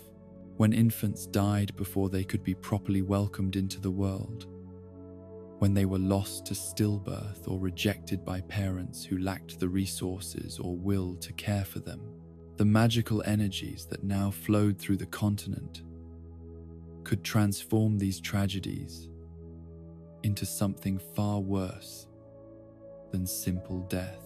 The botchling was an abomination in the truest sense of the word, a thing that violated every natural law governing the relationship between life and death, neither fully alive nor properly dead. It existed in a state of perpetual hunger for the warmth and love it had never received in life, driven to seek out its parents or other family members with a desperate need that could only be satisfied through the consumption of their life force. Yet even these wretched beings were not beyond redemption, their curse capable of being lifted through acts of compassion and understanding that honored both their humanity and their tragedy. The ancient elven naming rituals could transform a botchling into a lubberkin, a protective spirit that watched over the household where it had once brought such terror and pain. This transformation required tremendous courage from those who had to face the creature while it was still in its malevolent form, but it also offered hope that even the most twisted manifestations of supernatural evil could be healed through proper knowledge and genuine love. The demons that had been swept into the world during the conjunction presented challenges of an entirely different nature, beings whose existence was predicated upon concepts and emotions that had developed in dimensions where the very nature of consciousness followed patterns unlike anything that terrestrial minds could easily comprehend. The hymns were perhaps the most insidious of these entities, creatures that fed not upon flesh or blood, but upon the guilt and self-recrimination that plagued thinking beings who had committed acts they knew to be wrong. These shadow dwellers possessed an almost supernatural understanding of human psychology, their alien intelligence capable of identifying and exploiting the secret shames and hidden regrets that every person carried within their heart. They could sense guilt from vast distances, drawn to it like carrion birds to a battlefield, their very presence intensifying feelings of remorse and self-condemnation, until their victims became trapped in cycles of despair that made death seem like a welcome release. The hymn's method of attack was as subtle as it was devastating. Rather than confronting their prey directly, they would attach themselves to guilt-ridden individuals like spiritual parasites, their whispered suggestions and implied accusations, gradually overwhelming their host's ability to distinguish between legitimate remorse and pathological self-destruction. They fed upon the emotional anguish they created, growing stronger and more influential as their victims grew weaker and more susceptible to their malevolent guidance. The only defense against such creatures lay in understanding their nature and refusing to allow guilt to fester into the kind of toxic self-hatred that provided them with sustenance. Those who could face their mistakes honestly, accepting responsibility for their actions while also forgiving themselves for their human imperfections, found that hymns lost their power over them, the demons fading away like shadows banished by the dawn light of genuine self-acceptance.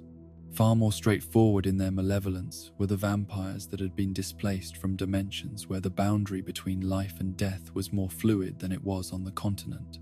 These beings had evolved in realities where the consumption of life force was a natural and accepted part of the cosmic order, where the relationship between predator and prey was governed by ancient compacts that ensured balance and prevented the kind of wholesale destruction that characterized their behavior in their new environment. Cut off from the cosmic forces that had once regulated their feeding and reproduction, the vampires found themselves driven by hungers that could no longer be satisfied through the ritualized exchanges that had sustained them in their original realm.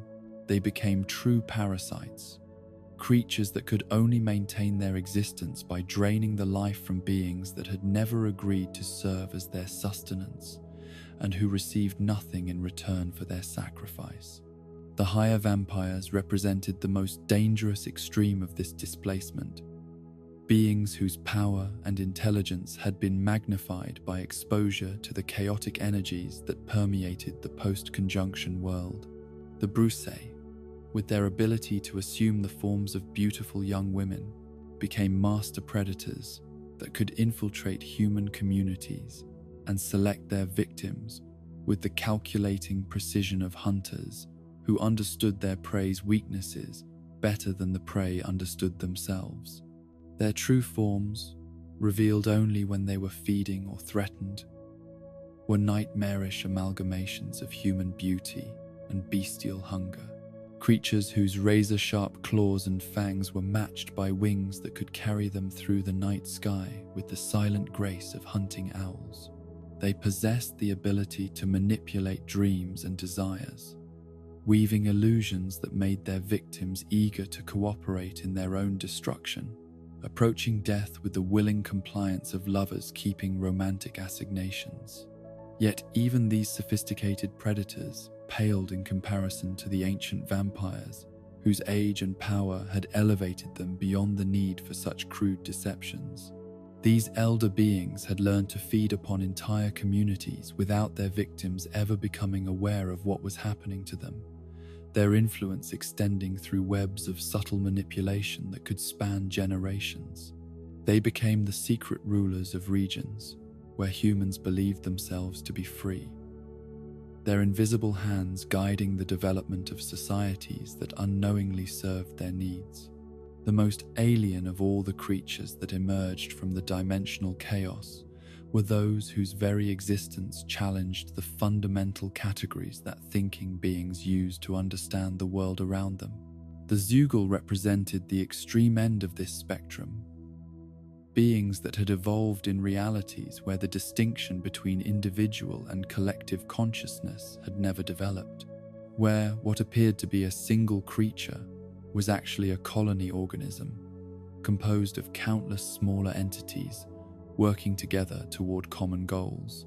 These massive potato-shaped monstrosities inhabited the sewers and underground waterways of human settlements, their presence indicated only by the disappearance of anything that ventured too close to their hidden lairs. They possessed no recognizable intelligence in any sense that humans could understand, yet their behavior demonstrated a kind of cunning that suggested awareness of their environment and the ability to plan and execute complex strategies for obtaining food.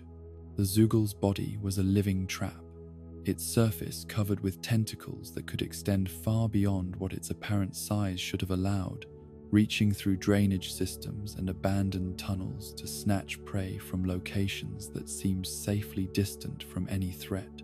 Its digestive processes were so efficient that organic matter disappeared completely within moments of being consumed, leaving behind no trace that could warn others of the danger that lurked beneath their feet.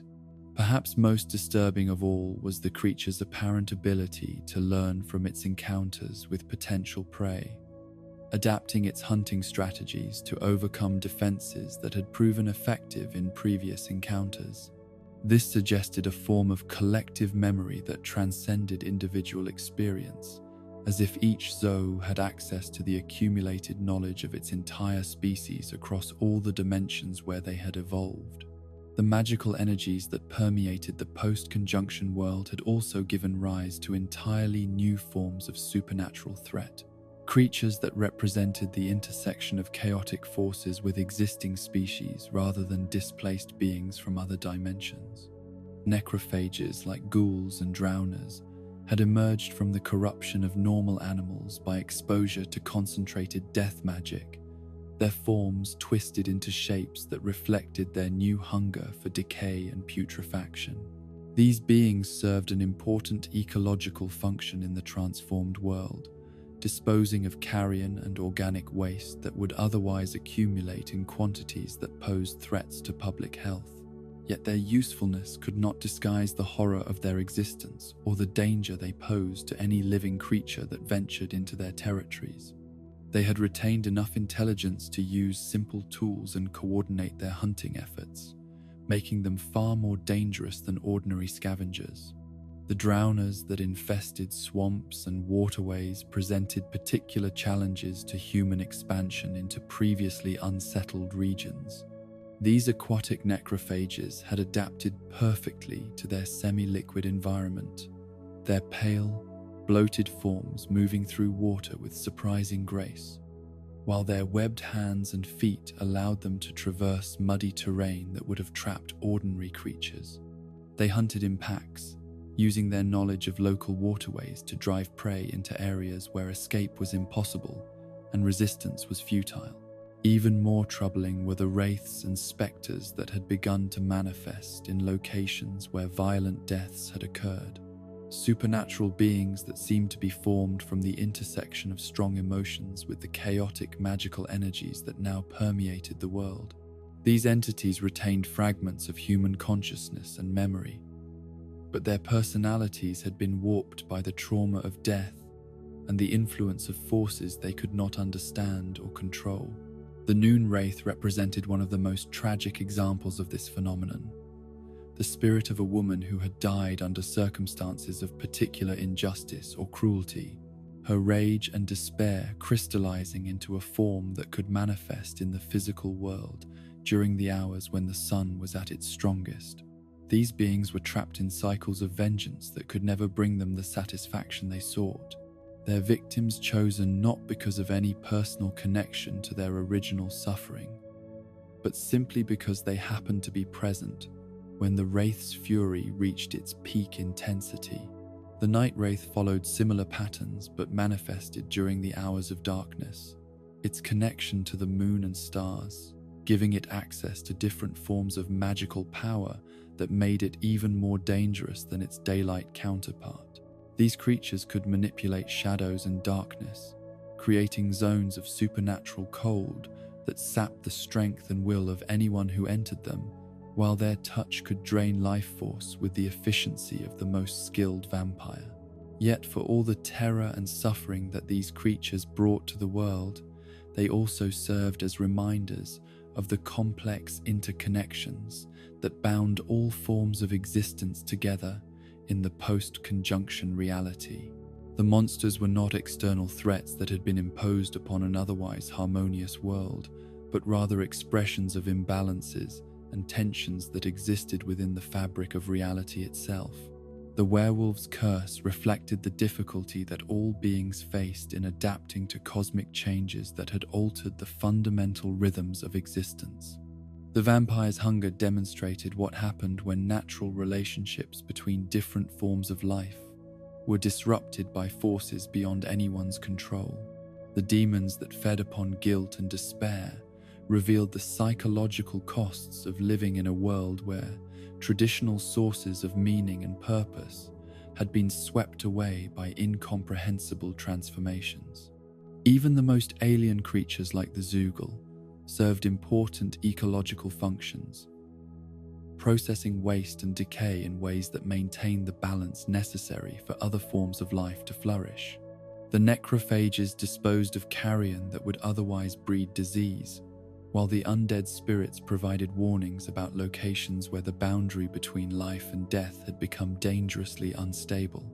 Understanding these connections became crucial for those who hoped to coexist with the supernatural threats that had become permanent features of the continent's ecosystem. The early witches who would eventually emerge to battle these creatures learned that simple destruction was rarely the most effective approach to managing supernatural problems. Instead, they developed techniques that sought to restore balance rather than eliminate threats entirely working with the natural forces that governed the behavior of even the most dangerous monsters. This approach required tremendous knowledge and skill, demanding that practitioners understand not only the physical capabilities and weaknesses of their opponents, but also the deeper principles that govern their existence and behavior. A witcher who faced a botchling needed to understand the family dynamics and emotional traumas that had given rise to the creature, while one who hunted vampires had to comprehend the cosmic forces that regulated their feeding cycles and territorial behavior. The monsters that emerged from the conjunction of the spheres had transformed the continent into a more dangerous place. But they had also made it a more complex and interesting world, one where the simple categories of good and evil, natural and supernatural, had given way to more nuanced understandings of the relationships that connected all forms of existence. In learning to coexist with these creatures, the inhabitants of the continent had been forced to develop new forms of wisdom and new approaches to the eternal questions that faced all thinking beings in their attempts to find meaning and purpose in an uncertain universe. As we drift deeper into contemplation of these strange and wondrous beings, let your mind wander through shadowed forests where werewolves sing their lonely songs to unresponsive moons, and quiet swamps where patient creatures wait for prey that may never come. Rest in the knowledge that even the most fearsome monsters are part of the greater tapestry of existence, threads in a pattern too vast and complex for any single mind to comprehend completely, but beautiful in its infinite variety and inexhaustible capacity for surprise and wonder.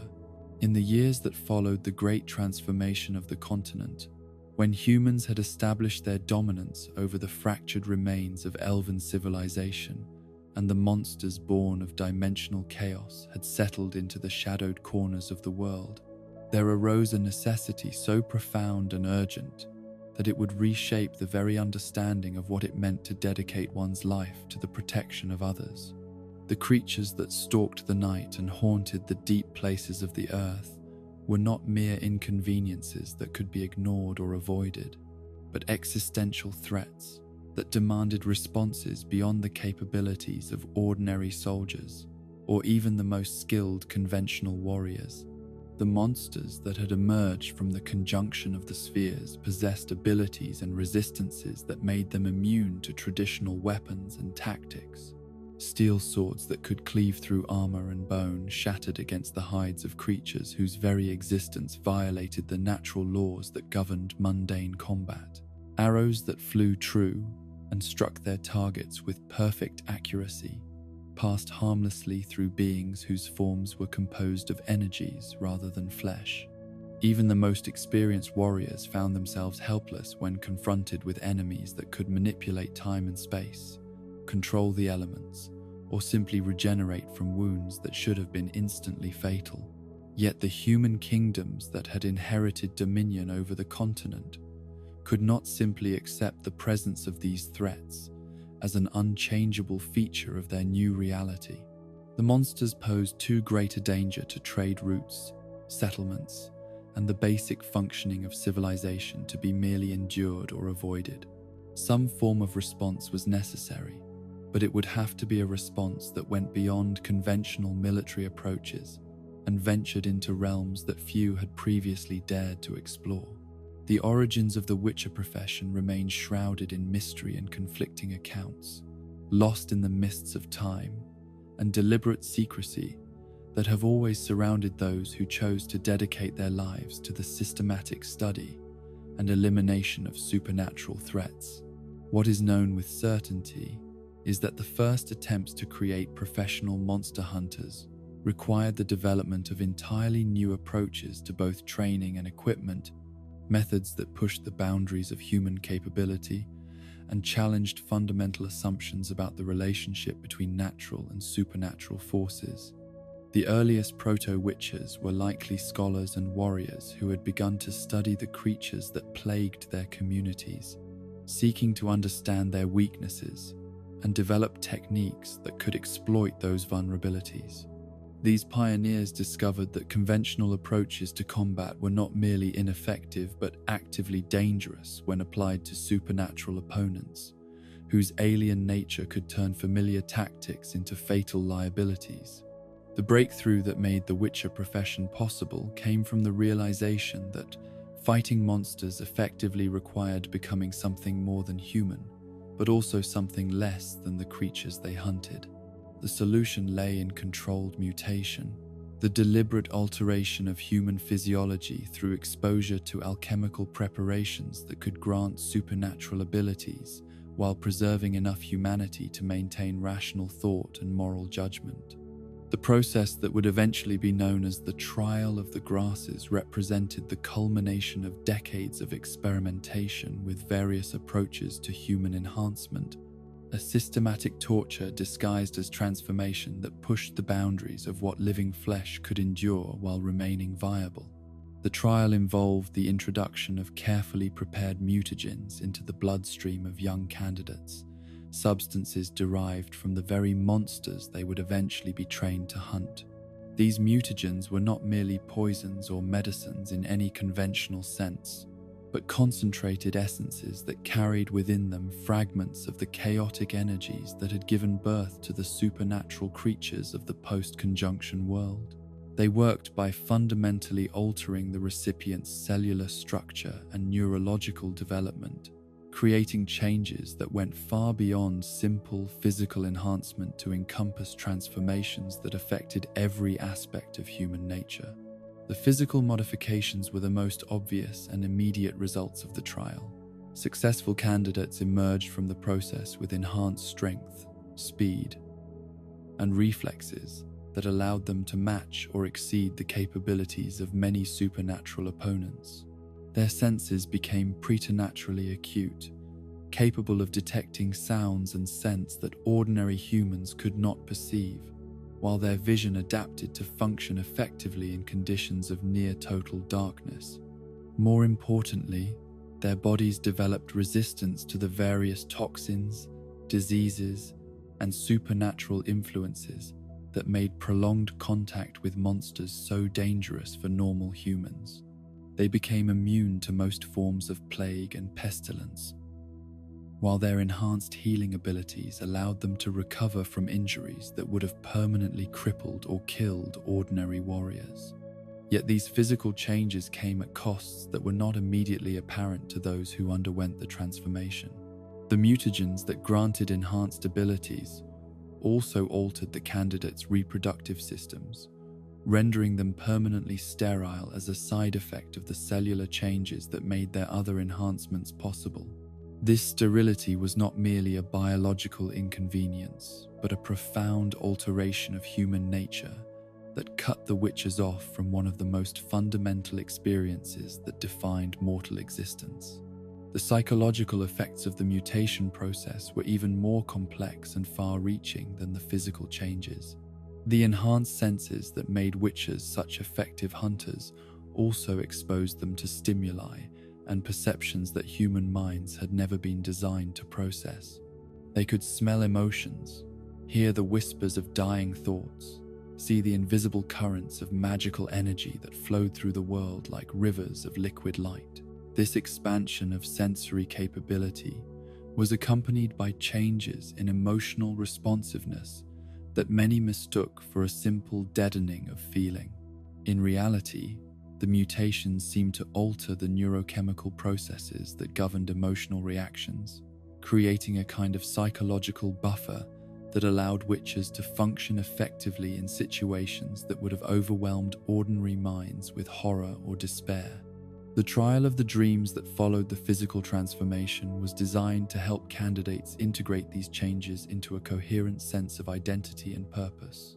This phase of training involved exposure to carefully crafted visions and experiences that were designed to test and develop the psychological resilience necessary to maintain sanity while regularly confronting the alien and often hostile intelligences that animated supernatural creatures.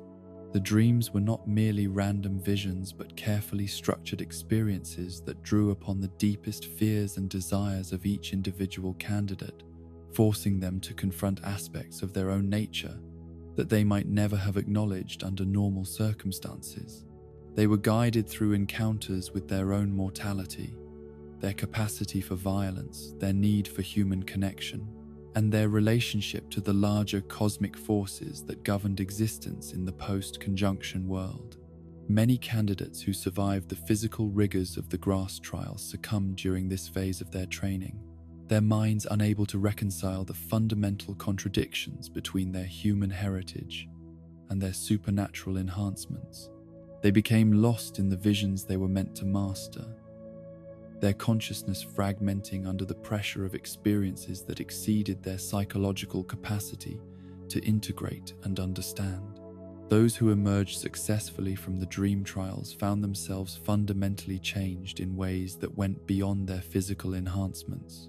They had developed a kind of detached perspective on human concerns and desires that allowed them to function as protectors of humanity while remaining somewhat outside the communities they served. This emotional distance was not callousness, but rather a necessary adaptation to a role that required them to witness and participate in forms of violence and horror that would have destroyed minds that remained fully human. The final phase of Witcher training, known as the Trial of the Mountains, served as both a practical examination and a symbolic initiation into the mysteries of their chosen profession. Candidates were required to demonstrate their ability to apply everything they had learned during their transformation and training, typically through the successful completion of a contract to eliminate a specific supernatural threat that posed a genuine danger to local populations. This trial was designed not merely to test combat skills, but to evaluate the candidate's judgment, resourcefulness, and commitment to the principles that were supposed to govern Witcher behavior. They had to demonstrate that they could gather accurate information about their targets, develop effective strategies for dealing with creatures whose capabilities might be unlike anything they had previously encountered, and carry out their missions while minimizing collateral damage to innocent parties. The weapons and equipment that Witchers carried were as distinctive and specialized as their enhanced physiology and training. The steel sword that every Witcher bore was not merely a weapon, but a tool specifically designed to deal with threats that possessed some degree of supernatural protection without being fully immune to conventional attack. These blades were forged from alloys that incorporated materials with natural resistance to magical influences, their edges honed to molecular sharpness through techniques that combined mundane craftsmanship with alchemical enhancement. Even more important was the silver sword that served as the Witcher's primary weapon against fully supernatural opponents.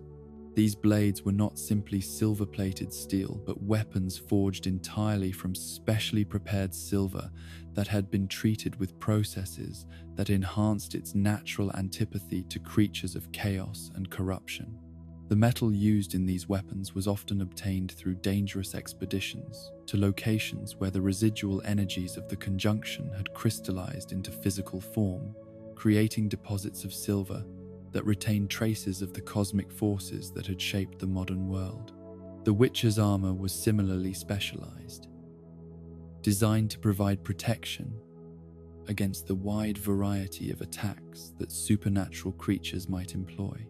The leather and metal components were treated with oils and preparations that could turn aside claws and fangs that would have penetrated ordinary defensive equipment, while the overall design balanced protection with the mobility necessary to match the speed and agility of inhuman opponents. Perhaps most important of all were the potions and preparations that allowed Witchers to enhance their already formidable capabilities when facing particularly dangerous foes. These alchemical concoctions were derived from the same principles that had guided the creation of the mutagens used in their initial transformation, but they were designed for temporary rather than permanent effects. Each potion carried its own risks and limitations, toxic substances that pushed Witcher physiology to its absolute limits, while providing enhancements that could mean the difference between victory and death when facing creatures whose power exceeded even mutant human capabilities. The ability to survive and benefit from these preparations was itself a mark of successful transformation, as ordinary humans would be killed instantly by the concentrated toxins that witches consumed as routinely as others might drink wine or water. The schools of witches that developed during the centuries following the initial creation of the profession reflected different approaches to the fundamental challenges of training and organizing individuals whose capabilities set them apart from normal human society. Each school developed its own traditions, techniques, and philosophical approaches to the practice of monster hunting, their differences reflecting both practical considerations and deeper disagreements about the proper relationship between witches and the communities they served. The School of the Wolf, perhaps the most renowned of all the Witcher organizations, established its headquarters in the mountain fortress of Kaer Morhen, a stronghold that had been built during the early years of human expansion into previously unexplored regions of the continent. The school's founders had chosen this remote location not only for its defensive advantages, but also because its isolation from major population centers allowed them to conduct their training and research without attracting unwanted attention from authorities who might have viewed their activities with suspicion or alarm. The Wolf School's approach to Witcher training emphasized balance and adaptability, seeking to create fighters who could handle any type of supernatural threat rather than specialists who excelled against particular categories of monsters. Their curriculum included extensive study of monster anatomy and behavior, alchemical preparation and potion brewing, swordsmanship with both steel and silver weapons, and the basic magical techniques known as signs that allowed witches to manipulate elemental forces in limited but often crucial ways. The philosophical foundation of the Wolf School rested on the principle that witches should remain neutral in political conflicts while maintaining absolute commitment to their primary mission of protecting innocent people from supernatural threats. This neutrality was not indifference, but rather a recognition that their enhanced capabilities and extended lifespans gave them perspectives that transcended the immediate concerns of normal human politics. The School of the Cat developed along different lines, its members embracing a more aggressive approach to both their training and their relationship with the broader world. Where the Wolf School sought balance and neutrality, the Cat School encouraged its members to fully embrace their inhuman nature, pushing their mutations to extremes that produced witches who were faster and more deadly than their counterparts, but also more unstable and prone to the kind of emotional volatility that other schools worked to suppress. Cat School witches were known for their willingness to accept contracts that other schools might have considered too morally ambiguous, including assignments that involved eliminating human targets rather than supernatural threats. This flexibility made them valuable to political leaders who needed problems solved with minimal questions asked, but it also earned them a reputation for unreliability and potential danger that persisted long after the school's formal dissolution. The School of the Griffin took yet another approach, emphasizing the scholarly aspects of Witcher training over pure combat effectiveness. Griffin's School witches were encouraged to think of themselves as researchers and protectors of knowledge rather than simply professional killers, their missions often involving the study and documentation of supernatural phenomena as much as the elimination of immediate threats. This scholarly orientation made Griffin School witches valuable consultants and advisors to magical institutions and political leaders who needed expertise in dealing with supernatural problems that could not be solved through simple application of violence. Their enhanced understanding of the theoretical principles underlying monster behavior and supernatural phenomena often allowed them to develop innovative solutions to problems that had baffled other approaches. The School of the Bear represented the opposite extreme from the Griffin approach, focusing almost exclusively on developing raw combat power and physical resilience. Bear School witches underwent mutation processes that were even more extreme than those employed by other schools, creating fighters whose strength and endurance far exceeded normal human limits, but whose enhanced capabilities came at even greater costs to their humanity. These witches were particularly effective against creatures that relied primarily on brute force and physical intimidation, their own enhanced physicality allowing them to match monsters in direct confrontation rather than relying on speed, cunning, or magical enhancement. However, their extreme mutations also made them more visible to ordinary people and more likely to provoke fear or hostility in the communities they served. The School of the Viper developed in regions where political instability and constant warfare had created conditions that favored a more flexible approach to Witcher ethics and methodology. Viper School training included instruction in assassination techniques, poisoncraft, and other skills that were considered inappropriate by most other schools, but which proved valuable in the chaotic political environment where they operated.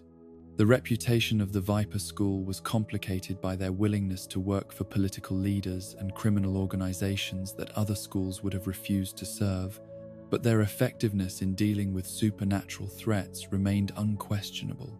Their enhanced resistance to toxins and their expertise in alchemical preparation made them particularly effective against creatures that relied on poison or disease as their primary weapons.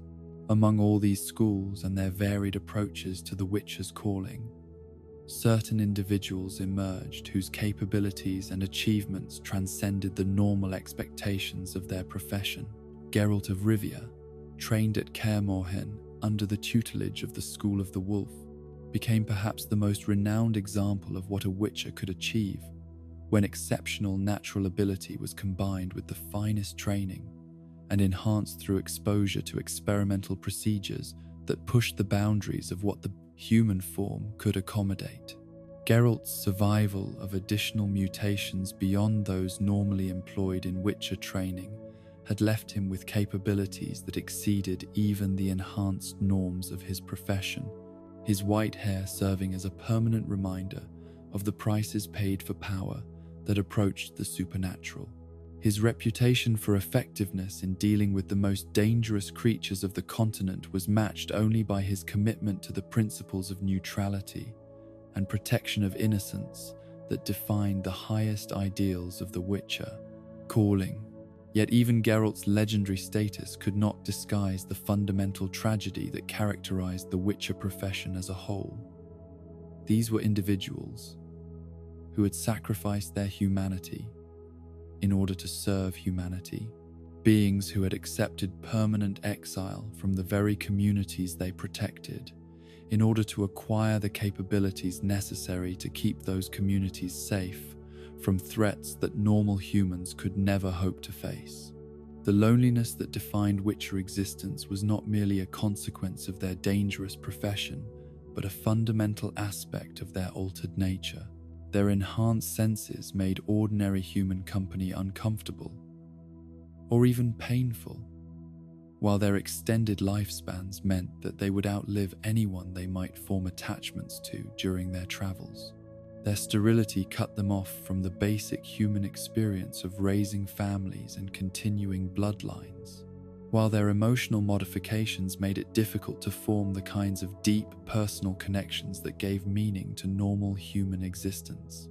As the centuries passed and the immediate threats that had given rise to the Witcher schools began to diminish through successful elimination of the most dangerous monsters, the profession found itself facing challenges that were perhaps even more difficult to overcome than the supernatural creatures they had been created to hunt.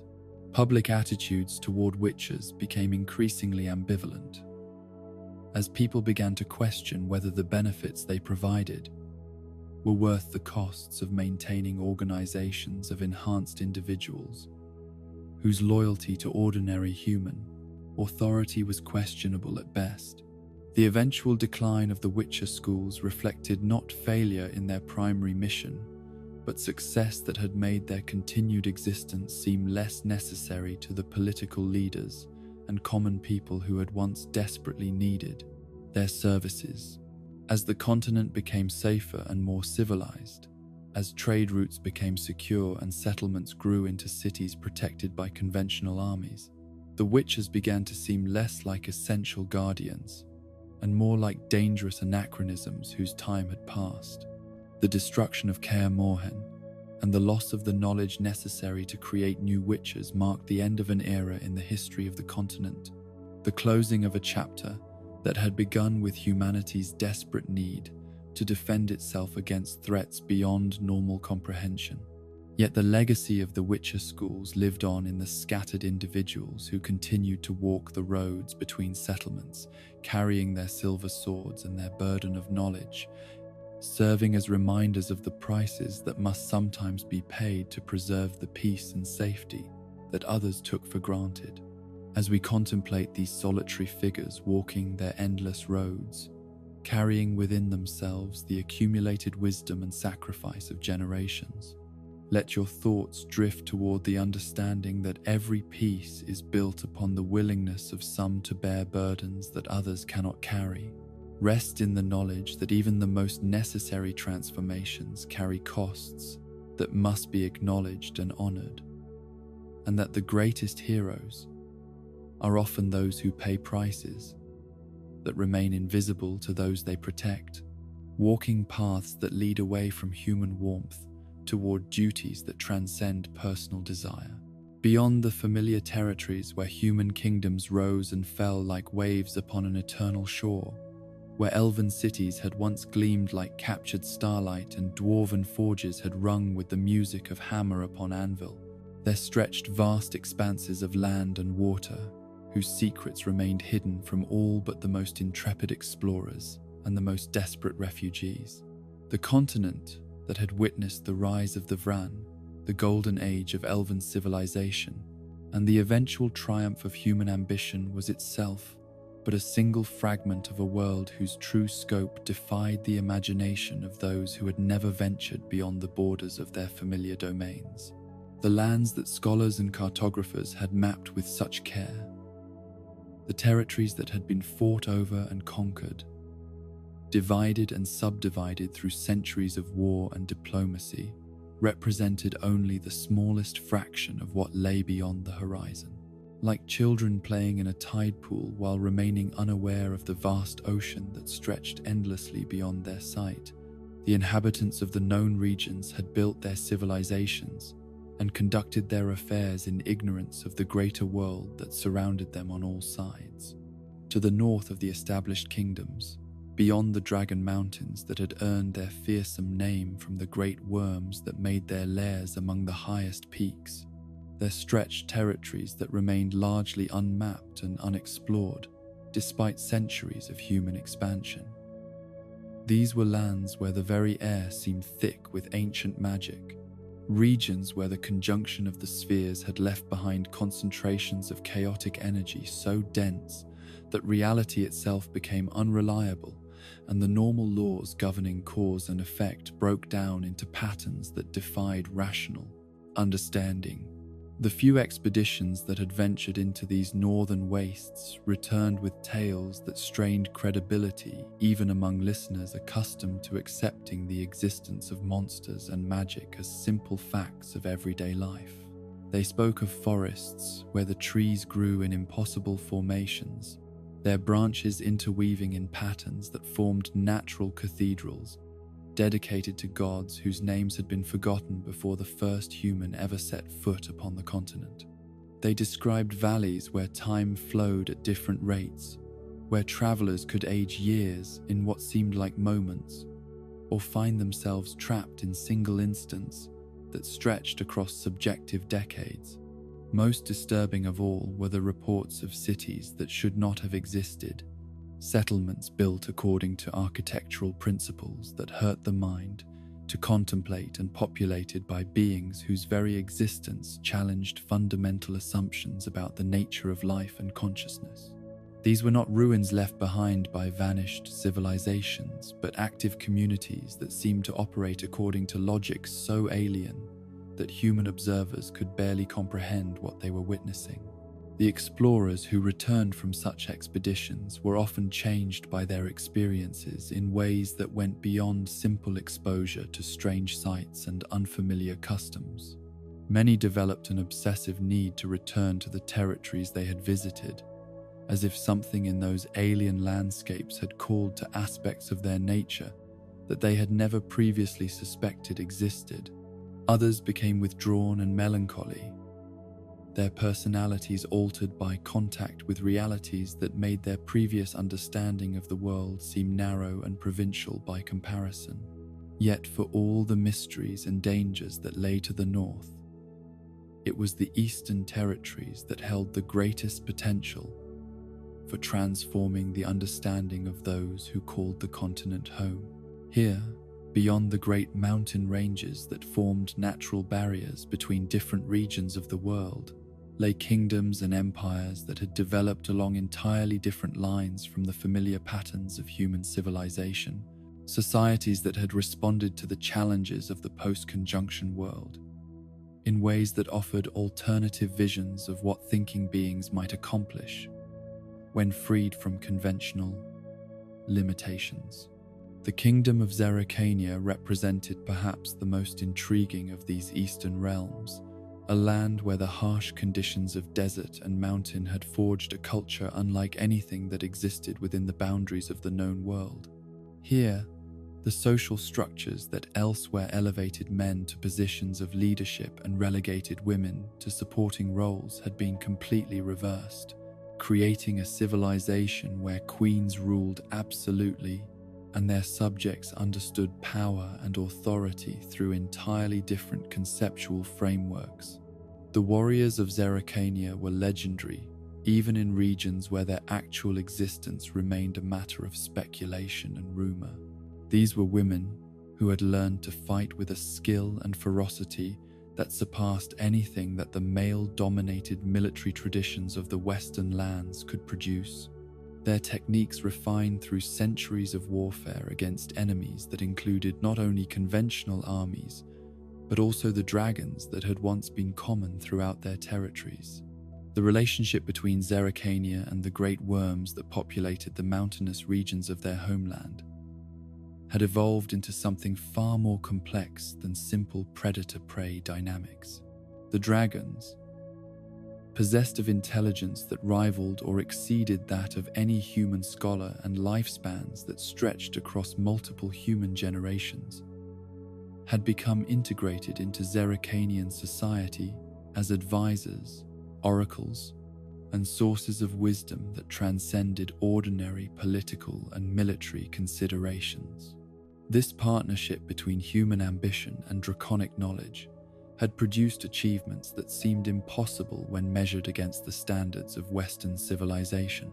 Zerrikanian cities were said to be marvels of engineering that incorporated principles derived from dragon lore, their buildings designed to withstand not only the harsh environmental conditions of their desert homeland, but also the kind of massive physical forces that only creatures capable of flight and elemental manipulation could bring to seize.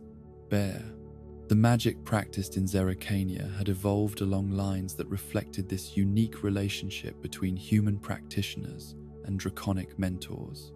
Where Western mages drew their power from the chaotic energies left behind by the conjunction of the spheres, Zerrikanian sorcerers had learned to tap into more ancient sources that predated the Great Dimensional Catastrophe.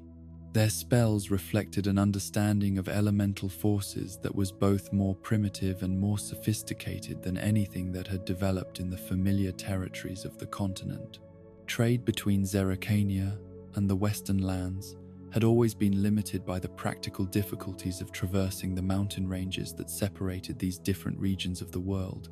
The few caravans that managed to complete the dangerous journey brought back goods that seemed almost mythical in their exotic beauty and strange properties.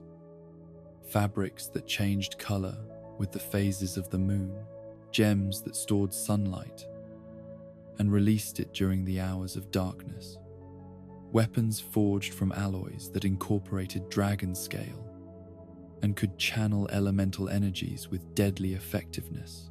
Yet, even more valuable than these material goods were the glimpses of alternative approaches to civilization that Zeracanian traders provided to Western scholars and philosophers. Here was proof that the patterns of social organization and cultural development that seemed so natural and inevitable to those who had never known alternatives were actually choices that could be made differently, with results that were neither inherently better nor worse, but simply different in ways that expanded the understanding of what was possible.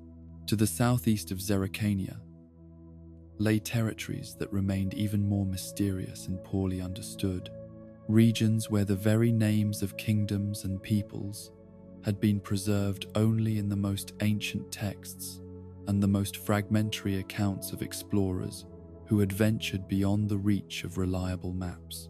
Hackland was spoken of in whispers as a realm where the boundary between the living and the dead had become so thin that ghosts walked openly among the living, their presence accepted as a normal part of daily existence, rather than a supernatural intrusion that required elimination or exorcism. The necromantic arts that had developed in Hackland were said to be unlike anything practiced in the Western lands. Techniques that approach the manipulation of life and death, not as violations of natural law, but as extensions of perfectly normal magical principles.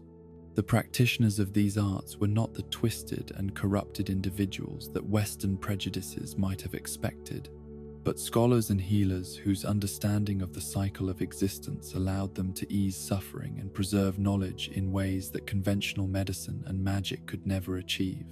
Even further to the east lay the vast expanses of the Korath Desert, a wasteland so immense that its far borders had never been successfully mapped by any expedition that had returned to tell of their discoveries.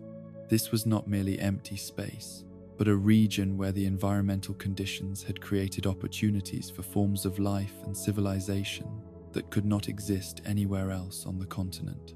The nomadic tribes that called the Korath home had evolved survival strategies that seemed impossible to outsiders who had never experienced the particular challenges of desert existence. They had learned to find water in places where none should exist, to navigate by stars that were invisible to those who lacked their specialized knowledge, to read meanings in wind patterns and sand formations that provided information as detailed and reliable as any written chronicle.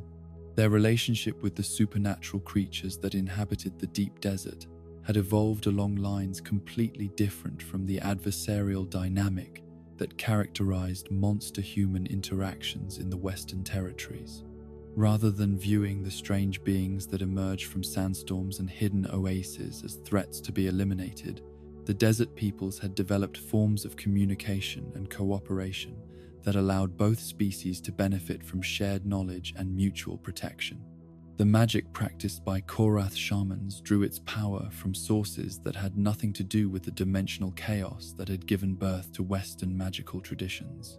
These were techniques that tapped into the fundamental forces that governed the movement of sand and stone, wind and sun, drawing energy from the slow but irresistible processes that shaped geological formations across spans of time, measured in millennia rather than human lifetimes. Yet even these eastern territories, exotic and mysterious as they seemed to Western observers, were themselves merely fragments of a larger world whose true extent remained hidden beyond barriers that no expedition had ever successfully penetrated. The great sea that bordered the continent to the west was not a simple body of water, but an ocean of such vast proportions that its far shores, if they existed at all, lay beyond the reach of any navigation techniques that had yet been developed. The islands of Skellige, which had seemed like distant and exotic territories to mainland dwellers, were actually among the closest and most accessible of the countless land masses that dotted this western ocean like scattered jewels. Beyond them, according to the accounts of the most daring navigators and the most far-ranging seabirds, lay archipelagos and continents whose very existence challenged every assumption about the size and nature of the world that thinking beings inhabited. The explorers who had ventured furthest into these western waters returned with tales of lands where the seasons followed different patterns, where the very stars in the sky were arranged in unfamiliar constellations that suggested distances from familiar territories that boggled the imagination. They spoke of continents where the dominant species had evolved along paths completely different from anything known in the East, creating forms of civilization that operated according to principles so alien that human visitors could barely comprehend what they were witnessing. One such land, known in the most ancient texts as the New World or the Western Continent, was said to be populated by creatures and peoples that had never experienced the conjunction of the spheres, their development proceeding along lines that reflected the original patterns of evolution and cultural advancement that had characterized the world before the great dimensional catastrophe. Yet isolation from the cosmic forces that had reshaped the eastern lands did not mean simplicity or primitiveness, but rather alternative forms of complexity that offered entirely different solutions to the challenges that faced all thinking beings. The flora and fauna of these Western territories were described in accounts that seemed to border on fantasy, even by the standards of listeners who had grown accustomed to accepting the existence of griffins and dragons as simple facts of natural history, trees that grew to heights that dwarfed the greatest towers ever built by human architects, their canopies forming ecosystems so complex and self-contained that entire civilizations could exist among their branches without ever touching the ground. Animals whose intelligence approached or exceeded that of humans, but who had chosen to remain in harmony with natural cycles, rather than building the kind of technological civilizations that characterized human achievement. The indigenous peoples of these Western lands had developed their own responses to the challenges of existence that differed radically from anything that had emerged in the familiar territories of the continent. Their magic drew upon sources that had never been contaminated by dimensional chaos, their techniques reflecting understanding of natural forces that had been preserved in forms that Eastern practitioners could barely recognize as related to their own arts. Their societies had evolved without the pressures and opportunities that had shaped Eastern civilization, creating forms of organization that seemed to violate every assumption about the natural progression from primitive to advanced cultural forms. They had achieved levels of harmony with their environment that allowed them to support large populations without the kind of environmental degradation that seemed inevitable wherever human ambition was given free rein. Yet contact between these Western civilizations and the familiar territories of the continent remained extremely limited, restricted to the occasional trading expedition or shipwreck survivor who managed to complete the dangerous ocean crossing. The practical difficulties of navigation across such vast distances, combined with the supernatural storms and sea creatures that made ocean travel incredibly dangerous, ensured that knowledge of these distant lands remained fragmentary and often contradictory. The few individuals who had successfully traveled between the eastern and western territories became legendary figures whose accounts were treasured by scholars and adventurers throughout the known world. These were people who had seen proof that the familiar patterns of civilization were not universal constants, but simply local variations on themes that could be expressed in countless different ways. Their stories served as reminders that the continent that had witnessed so much history, so many rises and falls of kingdoms and empires, was itself merely one small part of a world whose true extent and diversity remained largely hidden from those who had never ventured beyond the comfortable boundaries of familiar territory. The mountains that seemed to mark the limits of the possible were actually just obstacles that prevented most travelers from discovering what lay beyond them. The seas that appeared to stretch endlessly toward empty horizons were actually highways that connected the familiar lands to territories whose very existence challenged fundamental assumptions about the nature of civilization and the possibilities that were available to thinking beings who chose to explore them.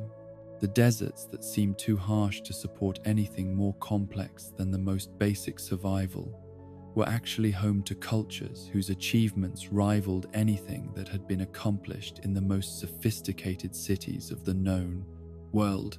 Even more intriguing were the hints and fragments of evidence suggesting that some of these distant territories had maintained connections to the original homelands of the various species that had been displaced by the conjunction of the pace spheres.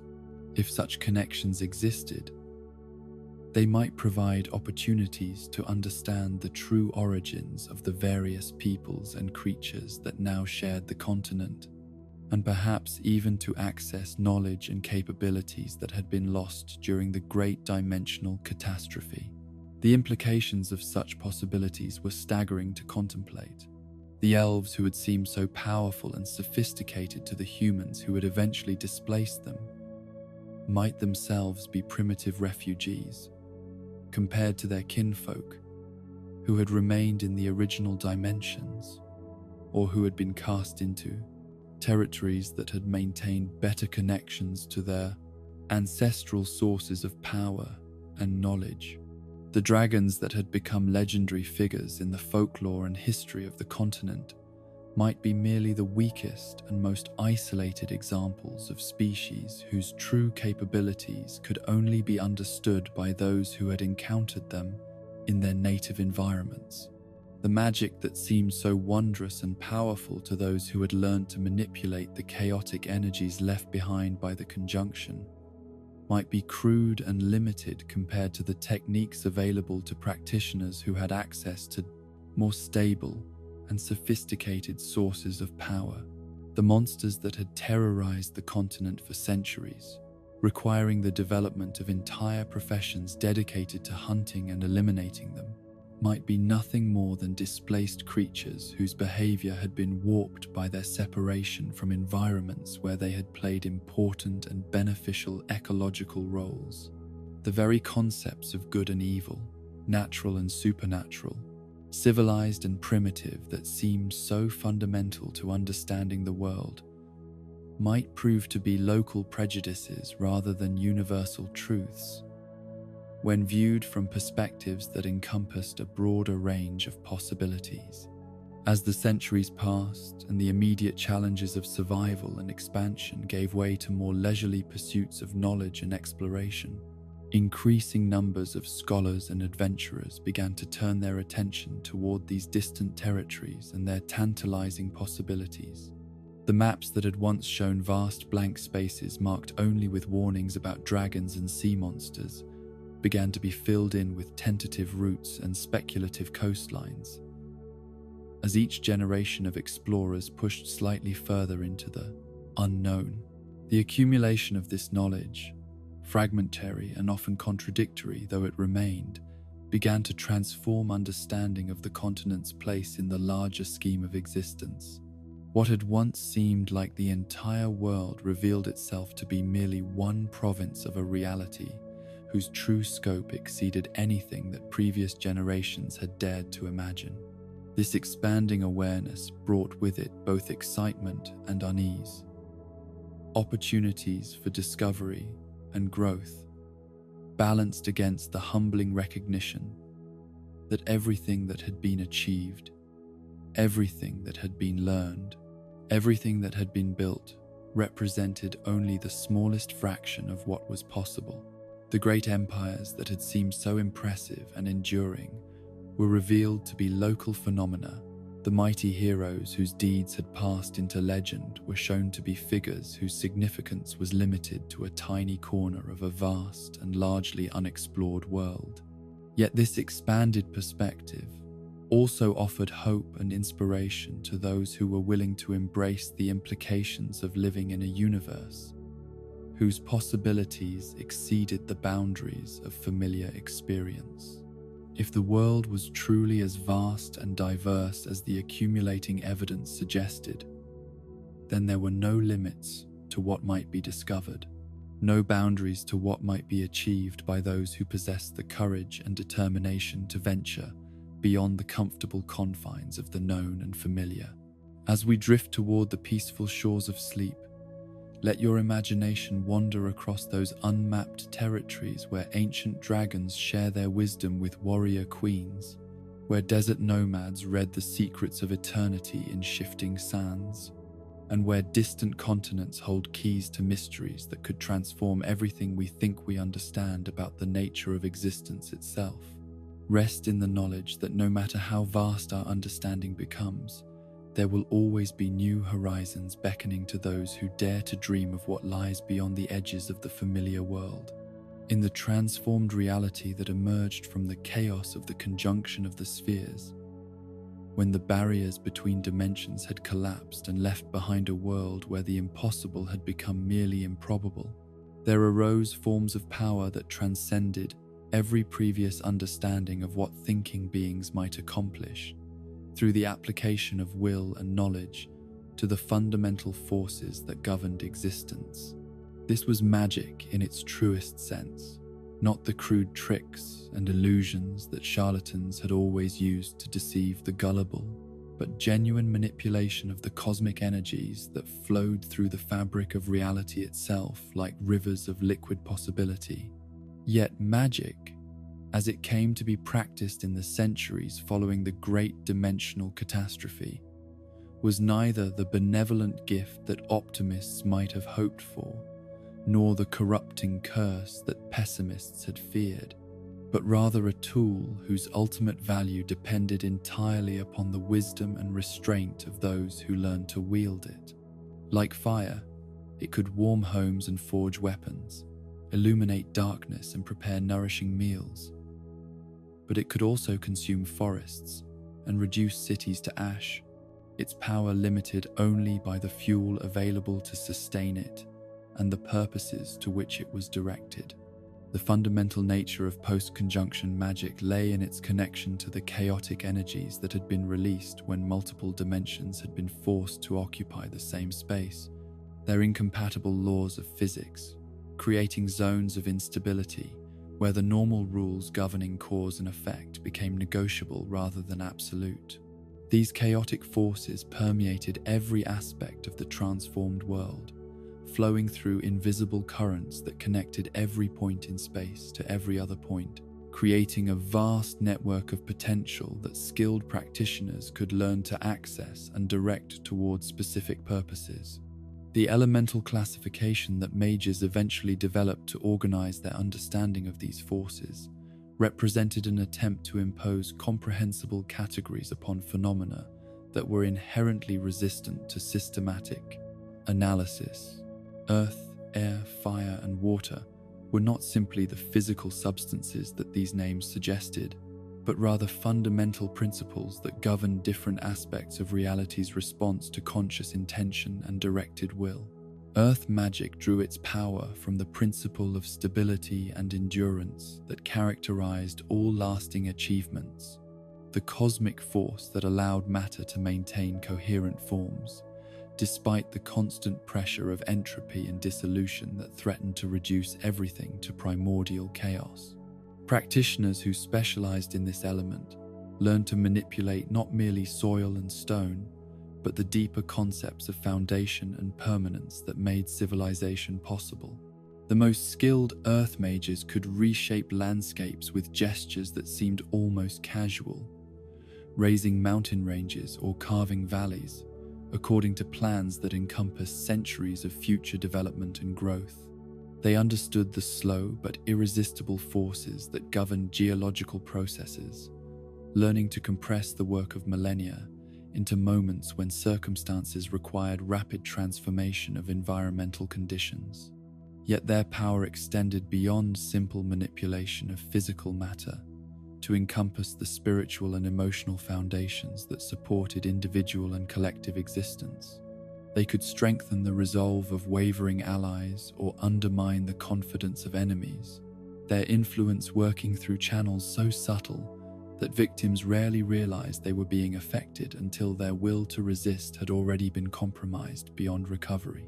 Air magic represented the opposite pole of this elemental spectrum, drawing upon principles of change and movement that governed all transitions from one state of being to another. Where earth mages worked with forces that operated across geological timescales, air practitioners learned to channel energies that could transform situations with the speed of thought itself, their spells manifesting as quickly as the winds that served as their most obvious physical expression. The masters of this element could command not merely the movement of atmospheric gases, but the deeper currents of change that flowed through all aspects of existence. They could accelerate or retard the passage of time within limited areas, creating pockets where aging proceeded at different rates or where cause and effect relationships became temporarily suspended. Their most sophisticated techniques allowed them to manipulate probability itself, subtly altering the likelihood of various outcomes until favorable results became virtually inevitable. Fire magic occupied a unique position within this elemental framework, serving as the principle of transformation that mediated between stability and change, the force that allowed matter and energy to move from one form to another without violating the fundamental conservation laws that maintained cosmic balance. Fire mages learned to channel not merely heat and flame, but the deeper concept of metamorphosis that governed all evolutionary processes. Their abilities extended far beyond simple pyrotechnics to encompass any form of transformation that involved the release or absorption of energy. They could transmute base metals into precious substances, alter the chemical properties of materials to serve specific purposes, or catalyze biological processes that would normally require years of natural development to complete. The most advanced practitioners of fire magic understood that their element was intimately connected to the life force itself, the vital energy that distinguished living beings from inanimate matter. This knowledge allowed them to accelerate healing processes, enhance physical capabilities, or even temporarily animate dead tissue, though such techniques required tremendous skill and carried significant risks for both practitioner and subject. Water magic completed this elemental quaternary by embodying the principle of adaptation and flow that characterized all successful responses to changing circumstances. Water mages learned to work with forces that were simultaneously yielding and irresistible, capable of finding ways around any obstacle, while maintaining the relentless pressure necessary to wear down even the most stubborn resistance. Their mastery extended beyond simple manipulation of liquids to encompass the broader concepts of flexibility and persistence that defined effective problem-solving strategies. They could adapt their magical techniques to work within whatever constraints they encountered, finding creative solutions that turned apparent limitations into unexpected advantages. The combination of different elemental approaches within single spells created possibilities that exceeded the sum of their individual components, magical effects that could only be achieved through the synthesis of multiple fundamental principles. A mage who combined earth and fire techniques could create volcanic forces that reshaped entire regions, while one who mastered air and water could generate storms that lasted for seasons and affected weather patterns across continental distances. Yet for all the power that these elemental combinations could produce, they paled in comparison to the achievements that became possible when skilled practitioners learned to work with chaos magic in its pure form, accessing the raw creative forces that had been released during the conjunction without the limiting filters that elemental classification imposed. This was magic that operated according to principles so fundamental that they preceded the distinction between different types of energy techniques that drew directly upon the cosmic forces that had shaped reality itself during the moment of dimensional collision. Chaos magic practitioners learned to work with probability and possibility as if they were physical substances that could be molded and shaped according to conscious design. They could create pockets of altered reality where different natural laws applied, generating effects that seemed impossible even by the standards of conventional magical practice. Their spells could reach across vast distances or through barriers of time and space, connecting causes with effects that existed in completely different contexts. The most sophisticated chaos magic techniques involved the manipulation of dimensional boundaries themselves, creating temporary portals that allowed travel between distant locations or even between different planes of existence. These abilities made their practitioners invaluable as messengers and scouts, capable of gathering information from regions that would have been inaccessible through any conventional means of exploration. Yet the power that chaos magic offered came with costs that were not immediately apparent to those who first began to explore its possibilities.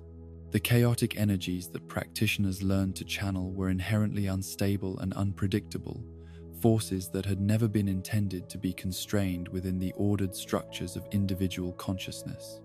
Extended exposure to these energies produced changes in their wielders that went far beyond the development of supernatural abilities. The most obvious alteration was the extension of natural lifespan that seemed to affect all serious magical practitioners, regardless of their chosen specialization or level of skill. Mages routinely lived for centuries. Their aging processes slowed to rates that made them effectively immortal from the perspective of normal humans.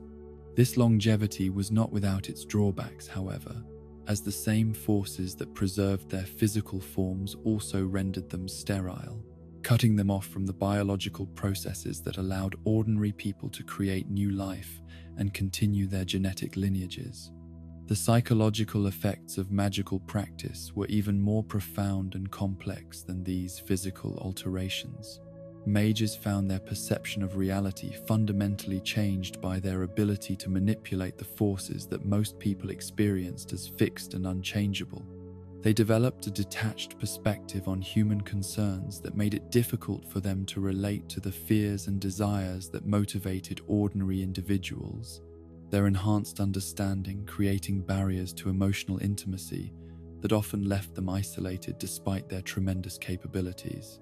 More disturbing were the visions and insights that seemed to accompany advanced magical practice, glimpses of other times and places that might represent memories inherited from the dimensional chaos of the conjunction or predictions of possible futures that could emerge from the ongoing instability of reality itself. Many mages reported experiencing moments when they seemed to perceive the world from multiple perspectives simultaneously, their consciousness temporarily merging with the vast network of chaotic forces that connected all points in space and time. These experiences provided tremendous advantages in terms of gathering information and understanding complex situations, but they also created risks of losing individual identity entirely.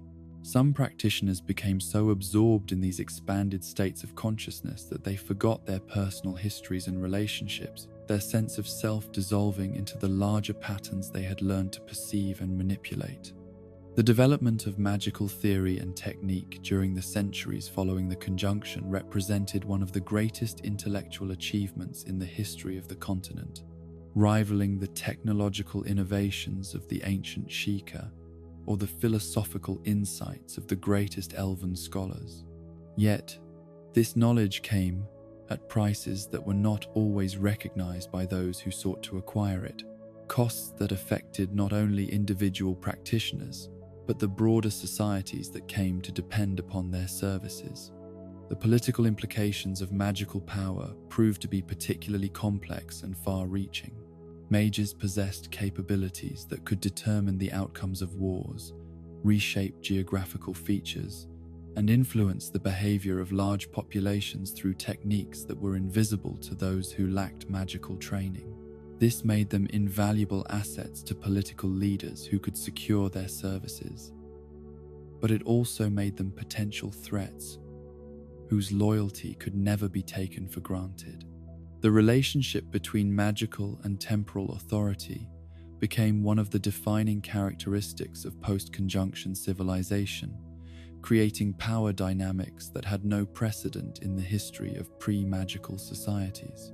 Kings and emperors found themselves dependent upon advisors whose knowledge and capabilities they could not fully understand, while mages discovered that their supernatural abilities came with political responsibilities that they had not anticipated and were often unprepared to handle effectively. The establishment of magical institutions and schools represented attempts to manage these complex relationships while ensuring that magical knowledge continued to develop and spread throughout human society. Places like the University of Oxenford became centers where magical theory was studied alongside more conventional subjects, their curricula designed to produce graduates who understood both the possibilities and the limitations of supernatural power. Yet, even these institutional approaches could not fully resolve the fundamental tensions that arose from the existence of individuals whose capabilities transcended normal human limitations. The very success of magical education created new problems as the number of trained practitioners grew and their influence spread throughout all aspects of society. The prophecies that began to emerge during this period reflected both the enhanced perception that magical practice provided and the deep anxieties that accompanied life in a world where the future had become fundamentally uncertain. The most significant of these prophetic traditions centered around the figure of Ithlin, an elven seer whose visions of coming catastrophe would shape the understanding of destiny and fate for generations to come. Ithlin's prophecy spoke of a time when the world itself would face destruction through cosmic forces that operated on scales beyond the comprehension of individual minds. The white frost that she described was not merely a natural climate phenomenon, but a manifestation of entropy itself, the inevitable tendency of all ordered systems to break down into chaos and dissolution. According to her visions, this cosmic winter would begin in distant dimensions and spread throughout the network of realities that had been connected during the conjunction of the spheres, consuming world after world until only emptiness remained. The prophecy offered hope as well as warning, however, suggesting that salvation might be found through the proper application of a particular form of magical power that had been scattered throughout the various dimensions during the original cosmic catastrophe. The Elder Blood represented the key to understanding and potentially averting this prophesied doom, a genetic legacy that carried within it fragments of the original powers that had once allowed beings to travel freely between dimensions and manipulate the fundamental forces that governed reality itself. Those who possessed this inheritance were not merely powerful mages, but living links to the cosmic order that had existed before the conjunction transformed everything. The bloodline that carried these abilities had been dispersed throughout multiple dimensions during the Great Catastrophe, its power diluted and scattered until only the faintest traces remained in most of its inheritors. Yet occasionally, through combinations of circumstance and heredity that seemed to transcend mere chance, individuals would be born in whom the ancient power manifested with something approaching its original strength and clarity. These rare individuals possessed capabilities that exceeded even the most advanced conventional magical techniques. Their abilities, including not only the standard elemental manipulations, but also direct control over space and time itself. They could create portals that connected distant locations or different moments in history, step between dimensions, as easily as walking through doorways, and perceive the vast network of possibilities that connected all potential futures into a single, comprehensible pattern. Yet the Elder Blood was not simply a collection of supernatural abilities, but a responsibility that carried with it obligations that extended far beyond personal desires or ambitions. Those who possessed it found themselves caught up in cosmic patterns that operated according to principles of destiny and fate, their choices constrained by the roles they were required to play in the vast drama that would determine the ultimate fate of all existence. The prophecies suggested that when the White Frost finally began its inexorable advance through the dimensions, only one possessed of the Elder Blood would have the power to open the pathways that would allow life to flee to safety in distant realities. This individual would serve as a bridge between worlds, their sacrifice making possible the survival of entire civilizations that would otherwise perish in the cosmic winter that would consume everything they had ever known. The search for this prophesied savior became one of the defining quests of the post-conjunction era, motivating expeditions to distant lands and extensive genealogical research that traced bloodlines across multiple generations and continents. Every individual who showed signs of unusual magical ability was subjected to careful examination, their heritage investigated and their capabilities tested in hopes of identifying the one whose destiny would be to preserve life itself against the ultimate threat. Yet even as these searches continued, and the prophecies were studied and interpreted by scholars across the known world, deeper questions remained about the true nature of the forces that governed existence in the transformed reality. The magic that had emerged from the conjunction operated according to principles that seemed to transcend the simple dichotomy between natural and supernatural, creating a universe where consciousness and intention could directly influence physical reality through mechanisms that remained mysterious even to the most skilled practitioners. The relationship between individual will and cosmic destiny became particularly problematic in a world where prophecy and divination had proved to be reliable guides to future events. If the future could be predicted with accuracy, what did that imply about the nature of free will and personal responsibility? Were the choices that individuals believed themselves to be making actually predetermined by forces beyond their control? Or did the act of prophecy itself create the conditions that made predicted outcomes more likely to occur? These philosophical questions took on practical importance as the influence of magical practitioners continued to grow throughout society. The ability to see potential futures and manipulate probability created ethical dilemmas that had never existed in pre-magical civilizations, forcing individuals and communities to grapple with questions about the proper use of supernatural knowledge and power. The institutions that developed to regulate magical practice represented attempts to address these concerns while preserving the benefits that magical knowledge could provide.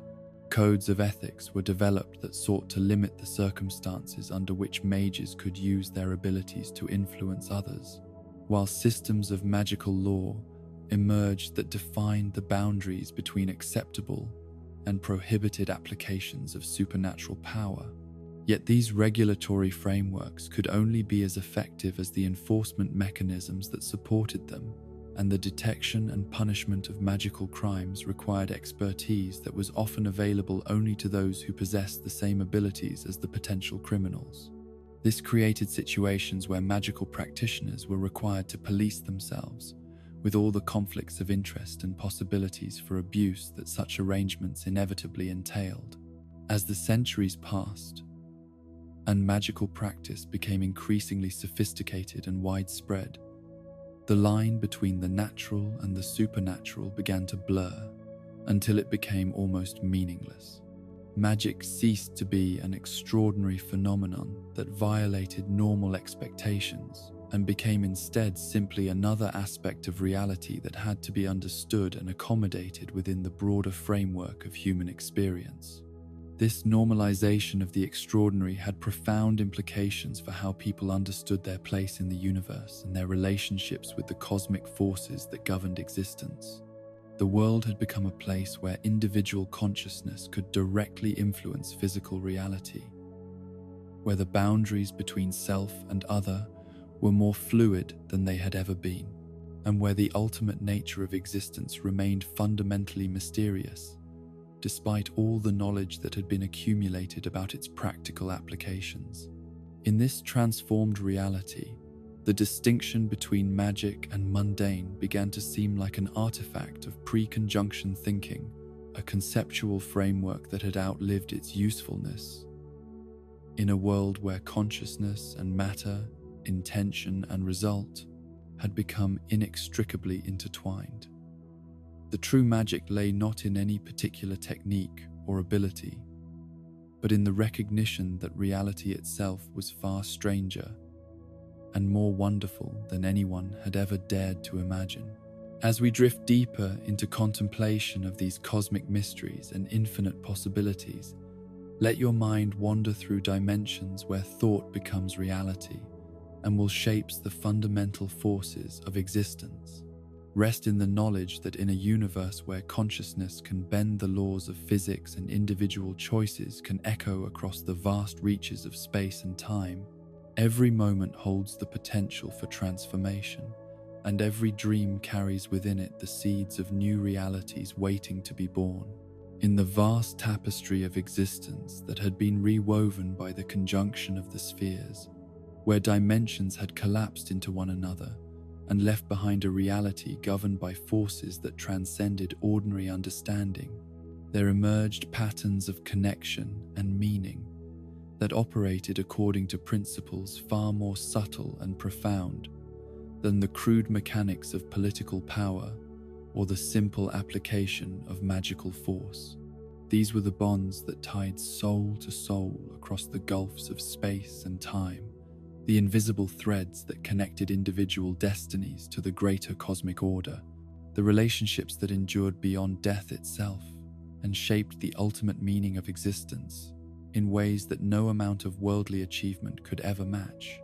Among all the forces that governed life in this transformed world, none proved more powerful or more mysterious than the phenomena that mortals had always called love, though such a simple word could never encompass the full scope of connections that bound thinking beings together in webs of mutual dependence and shared destiny. Love was revealed to be not merely an emotion or a biological drive, but a fundamental aspect of reality itself, a cosmic principle that operated through channels so deep and complex that even the wisest philosophers and most skilled mages could only glimpse fragments of its true nature. In this world where prophecy had become a practical art and destiny could be read in the movements of stars and the patterns of ancient bloodlines, the relationship between individual choice and cosmic purpose took on dimensions that had never existed in simpler times.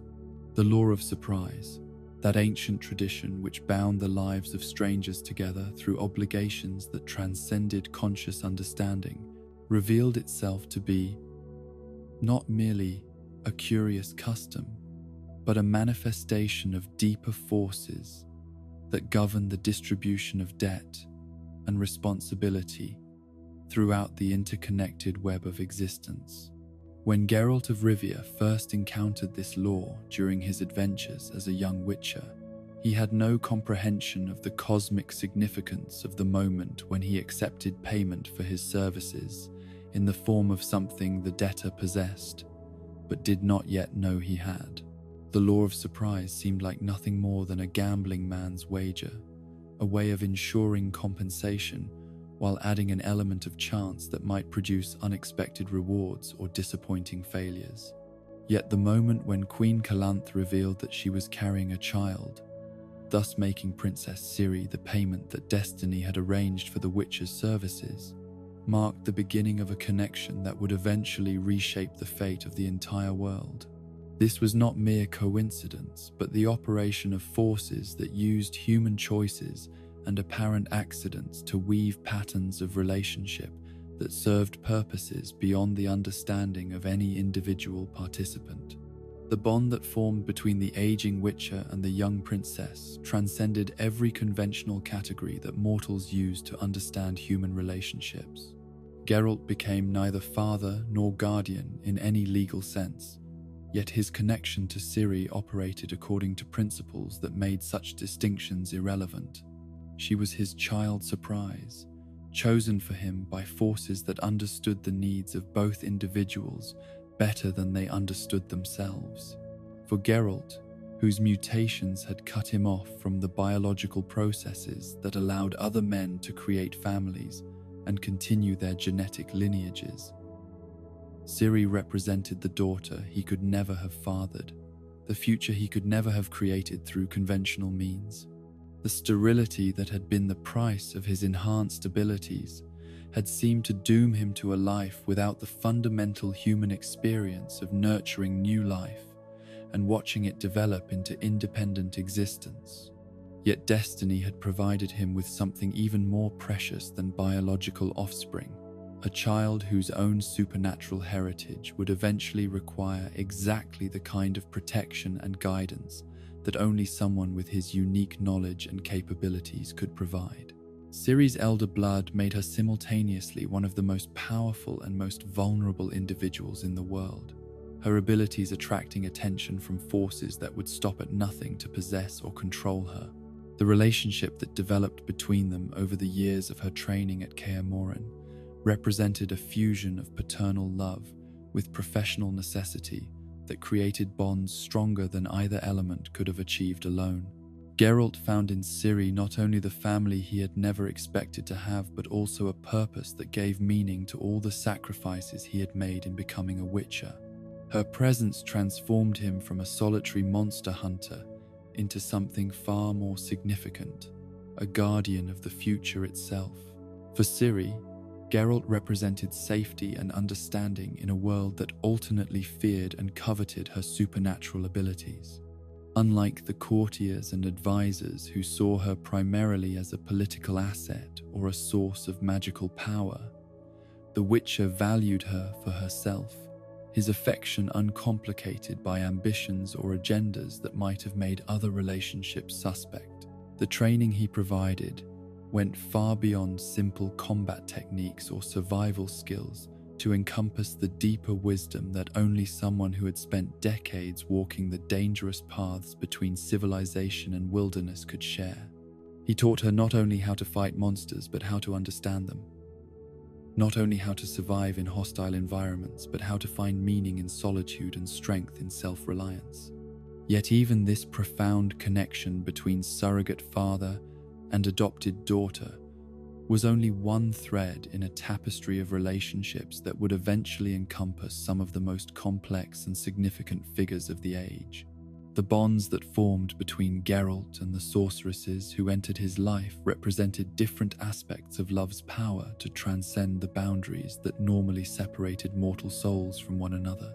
Yennefer of Vengerberg embodied the paradox of passion that transcended rational understanding, a love that existed not despite the fundamental incompatibilities between her nature and Geralt's, but because of the very tensions that made their relationship simultaneously impossible and inevitable. She was everything that he was not: ambitious where he sought only peace, sophisticated where he preferred simplicity, driven by desires for power and recognition that he had long since abandoned as ultimately meaningless. Yet beneath these surface differences lay deeper harmonies that connected their souls at levels where conscious thought could not reach. Both had sacrificed their humanity in pursuit of capabilities that set them apart from ordinary mortals. Both carried within themselves the loneliness that came from being perpetual outsiders in the communities they served. Both understood the prices that must be paid for power and the hollow victories that awaited those who achieved their ambitions at the cost of their essential nature. The relationship between them was complicated by the circumstances of their first meeting. When Geralt's encounter with a djinn had resulted in a wish whose exact wording remained known only to him, but whose consequences had bound their destinies together in ways that neither fully understood, the djinn's magic had made it impossible for them to harm each other directly, but it had also created a connection that operated beyond the normal constraints of free will and conscious choice. This magical bond raised questions about the authenticity of their feelings that would haunt both of them throughout their relationship. Were the emotions they experienced genuine expressions of mutual attraction and compatibility? Or were they artifacts of supernatural compulsion that made real love impossible? The uncertainty created a tension that added both intensity and instability to their connection, making every moment of happiness precious while rendering every conflict potentially devastating. Yennefer's own transformation from the hunchbacked girl she had been into the beautiful and powerful sorceress she became had come at costs that mirrored those Geralt had paid for his mutations. The magic that had given her perfect beauty and tremendous power had also rendered her sterile, cutting her off from the possibility of motherhood and the biological continuation of her lineage that represented such a fundamental aspect of female identity. This shared experience of enhancement purchased through sacrifice created understanding between them that went beyond words or conscious recognition. They were both beings who had chosen to become something other than human in pursuit of capabilities that ordinary mortals could never possess, and they both carried within themselves the knowledge of what they had lost in making that choice. The arrival of Ciri in their lives created new dynamics that tested and ultimately deepened their connection. Yennefer's fierce protective instincts toward the young princess revealed aspects of her nature that her sophisticated exterior normally kept hidden, while her willingness to risk everything for Ciri's safety demonstrated that her capacity for selfless love had not been destroyed by the magical processes that had transformed her. For Geralt, watching Yennefer interact with Ciri provided glimpses of the mother she might have been under different circumstances, the nurturing aspects of her personality that her magical training and political ambitions had forced her to suppress. The family that formed around their shared devotion to the princess became something none of them had expected to find, a source of unconditional acceptance and support that transcended the usual limitations of human relationships. Yet this was not the only significant connection that shaped Geralt's understanding of love's many manifestations. His relationship with Triss Merigold represented an entirely different approach to the intersection of romance and magical power, one based more on companionship and mutual support than on the intense passion that characterized his bond with Yennefer. Triss offered him something that Yennefer's complex nature made difficult to achieve: simplicity and peace in emotional matters, a relationship that did not require constant negotiation of competing desires and conflicting priorities. She understood his nature and accepted his limitations without seeking to change him, while her own magical abilities made her a valuable ally, without the complications of political ambition that sometimes put Yennefer at cross purposes with his desire for neutrality. The choice between these two remarkable women became one of the defining challenges of Geralt's personal life, forcing him to confront questions about the nature of love itself and the criteria by which such fundamental decisions should be made. Was it better to choose the relationship that challenged him and pushed him toward growth, even if that growth came through conflict and pain? Or should he seek the companionship that offered comfort and support, even if it lacked the transcendent intensity that could transform ordinary existence into something approaching the mythic? The friendships that sustained Geralt through decades of dangerous wandering revealed other aspects of love's power to create meaning and purpose in lives that might otherwise have been consumed by isolation and despair. Dandelion, the bard whose love of adventure was matched only by his talent for finding trouble, represented the kind of uncomplicated male friendship that could endure across years of separation and countless disagreements about priorities and values. Their relationship was built upon foundations of mutual respect and shared experiences that had tested both their courage and their loyalty without finding either wanting. Dandelion's perspective as an ordinary human who chose to accompany a witcher on his dangerous journeys provided Geralt with connections to the wider world that his mutations and profession might otherwise have severed completely. The bard's gift for storytelling also served a function that was more important than either of them initially recognized.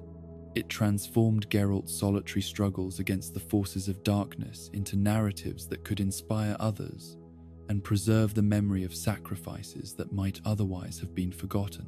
Through Dandelion's songs and tales, the witcher's deeds became part of the cultural heritage that gave meaning to the lives of ordinary people who would never face monsters themselves, but who benefited from the protection that his courage provided. The relationships that formed within the walls of Kaer Morhen represented yet another dimension of love's manifestation in the post-conjunction world. The bonds between individuals who had shared experiences so extreme that they created understanding deeper than biological kinship.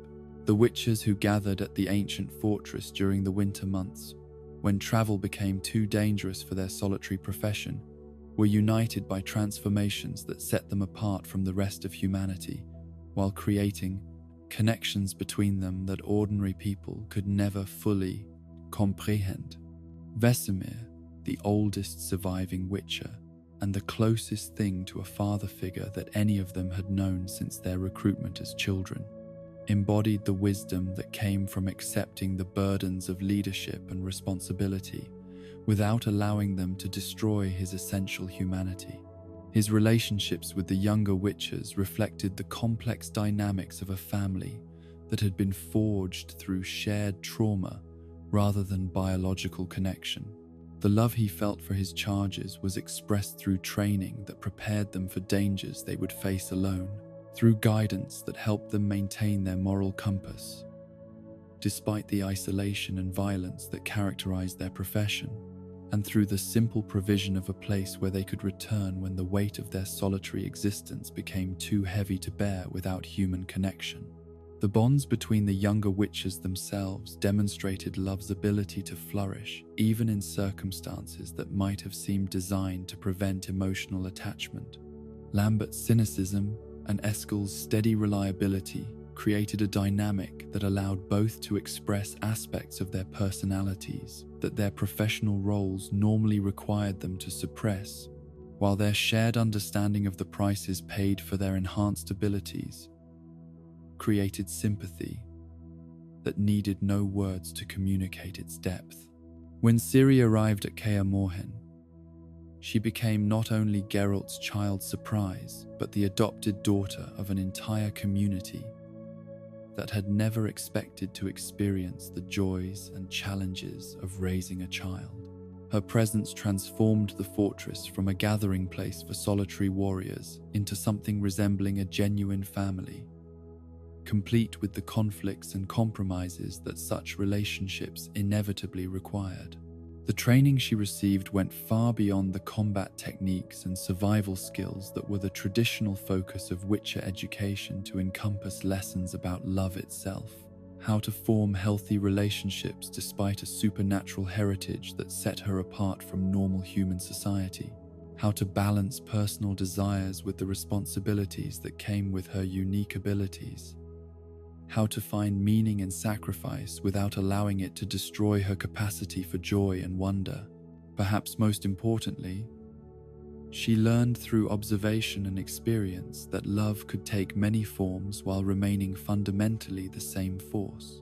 The cosmic principle that connected individual consciousnesses to the larger patterns of existence and gave ultimate meaning to choices that might otherwise have seemed arbitrary or insignificant. The romantic entanglements that surrounded the various sorceresses who moved through Geralt's life provided additional perspectives on love's complexity and power. The relationship between Yennefer and Istred demonstrated how intellectual compatibility and shared magical interests could create bonds that persisted despite geographical separation and competing loyalties. While Yennefer's complicated friendship with Triss revealed the ways in which professional rivalry could coexist with genuine affection and mutual respect. These relationships operated within political and social contexts that added layers of complexity to emotional connections that might have been straightforward under different circumstances. The Lodge of Sorceresses represented an attempt to create institutional frameworks that could support and channel the tremendous power that individual magic users possessed, while providing them with the sense of community and shared purpose that their enhanced abilities and extended lifespans made difficult to achieve through conventional means.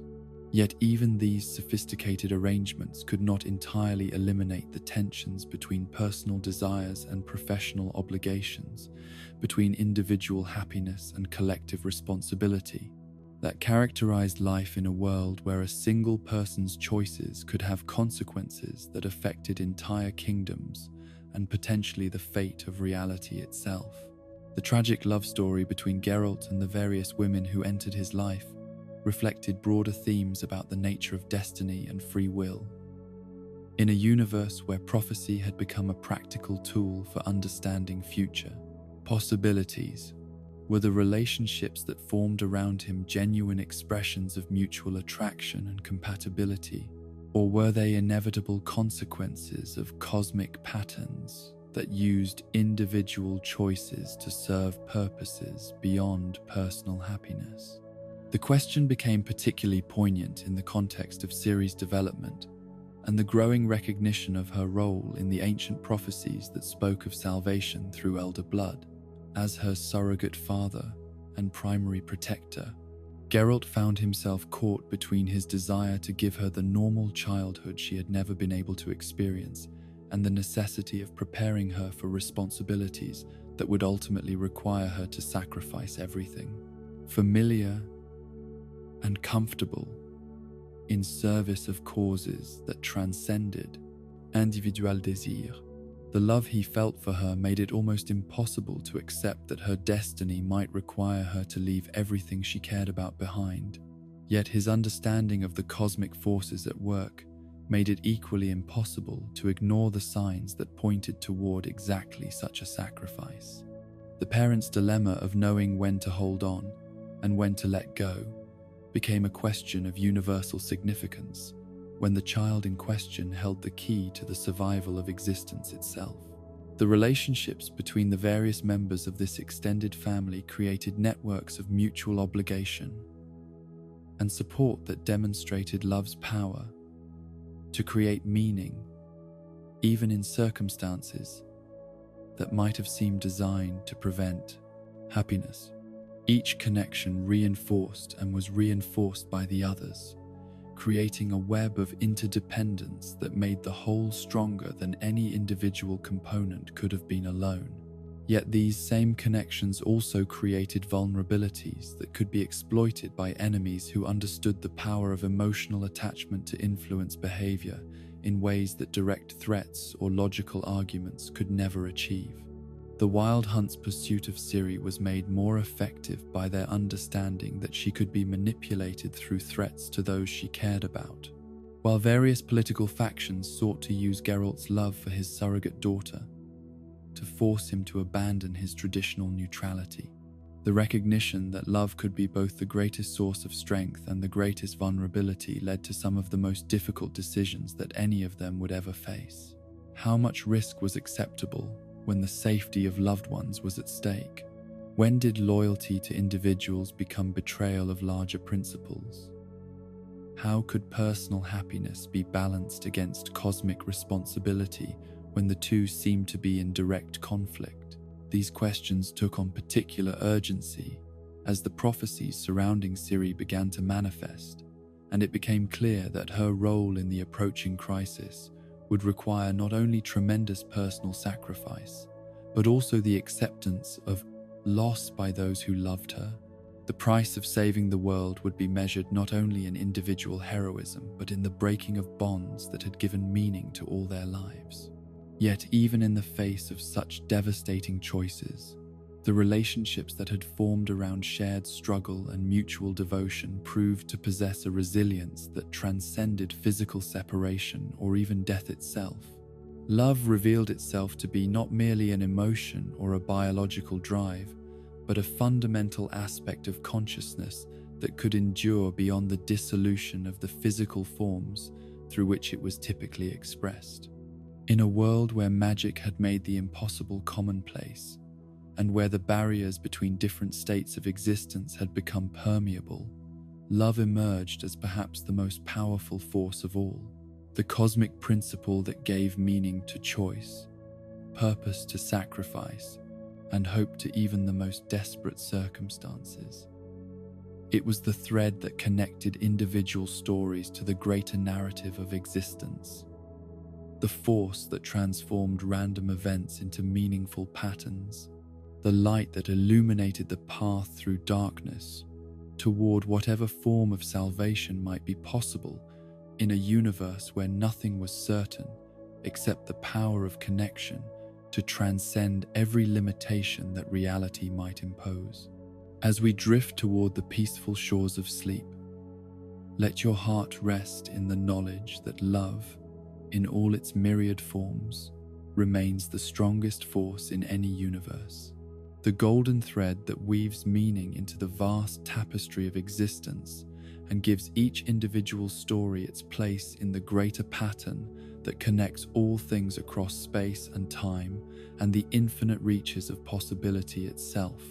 In the depths of winter, when the very air seemed to crack with cold and the stars burned like shards of ice against a sky that appeared darker and more distant than it had ever been before, there came riders through the night, whose presence transformed the familiar world into something alien and terrible. These were not mortal travelers seeking shelter from the storm, nor were they spirits of the restless dead pursuing some ancient grievance against the living, but beings whose very existence spoke of realities so far removed from ordinary experience that their appearance in the world of men marked the beginning of events that would challenge every assumption about the nature of destiny and the planes, boundaries that separated one form of existence from another.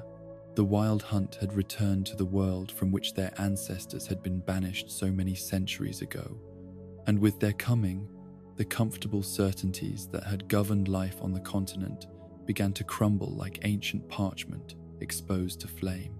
These were the Ainel, the elves who had been cast into different dimensions during the great conjunction of the spheres, survivors of a civilization that had once commanded powers that made even the achievements of their earthly cousins seem like the crude scratchings of children playing at sophistication.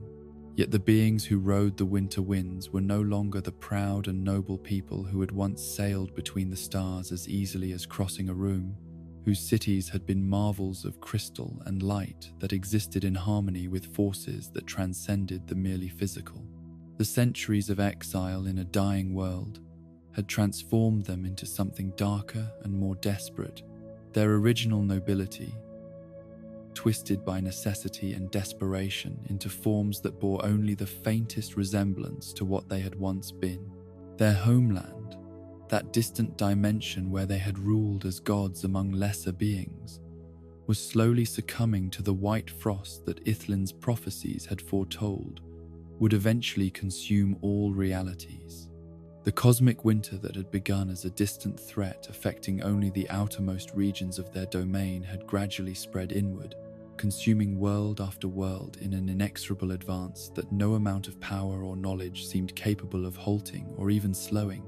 The Ainel had watched their empire crumble as planet after planet fell to the advancing cold, their populations evacuated to increasingly crowded refuges that offered only temporary respite from a doom that seemed as inevitable as entropy itself. They had tried everything their vast knowledge could suggest.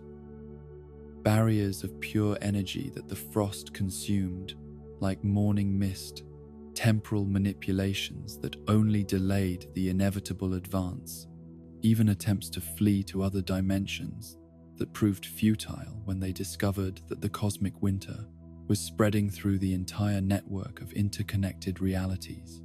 In the end, only one solution remained available to them, a desperate gamble that required resources they no longer possessed and abilities they had thought lost forever when the barriers between dimensions had become fixed and seemingly impermeable. They would need to regain their ancient mastery over interdimensional travel to recover the power to step between worlds as easily as their ancestors had done before the great catastrophe that had scattered them across the multiverse. The key to such power lay not in any technology or technique that they could develop or rediscover, but in the blood that flowed through the veins of certain individuals whose genetic heritage traced back to the time before the conjunction, when the barriers between realities had been fluid and traversable by those who possessed the proper understanding and capabilities. This was the elder blood, the genetic legacy that carried within it fragments of the original powers that had once allowed beings to manipulate space and time according to their will. The bloodline that carried these abilities had been scattered throughout multiple dimensions during the cosmic catastrophe, its power diluted and fragmented until only the faintest traces remained in most of its inheritors. Yet occasionally, through combinations of heredity and circumstance that seemed to transcend mere chance, individuals would be born in whom the ancient power manifested with something approaching its original strength and clarity. Princess Ciri of Sintra represented the culmination of centuries of careful breeding and genetic inheritance, a young woman in whom the elder blood had achieved a concentration and purity that made her one of the most valuable individuals in any dimension. Her abilities, still largely untrained and uncontrolled, included not only the standard forms of magical manipulation, but also the power to open portals between different realities, to step through time as well as space, and to perceive the vast network of possibilities that connected all potential futures into a single, comprehensible pattern. For the dying Ainel, she represented their only hope of escape from the cosmic winter that was consuming their world. With her power properly harnessed and directed, they could open pathways to dimensions that remained untouched by the white frost, establishing new colonies in realities where their civilization could continue to flourish and grow. Without her, they faced extinction not merely as individuals, but as a species whose achievements and knowledge would be lost forever when the last of their worlds finally succumbed to the inexorable cold. The leader of this desperate expedition was Eredin Break Glass, whose name had become synonymous with the wild hunt itself, a being whose original nobility and honor had been shaped by centuries of watching his people die into something harder and more ruthless than the aristocrat he had once been. He had been among the greatest of the Ainel warriors during their golden age, a champion whose courage and skill had earned him positions of respect and authority that few could match. But the slow death of his world had transformed him from a protector of his people into something approaching their destroyer, a leader whose willingness to sacrifice anything and anyone in pursuit of survival had gradually eroded the moral foundations that had once guided his decisions. The necessity of ensuring the continuation of Ainel civilization had led him to embrace methods that his younger self would have found abhorrent, turning him into a figure whose very presence inspired fear even among his own followers.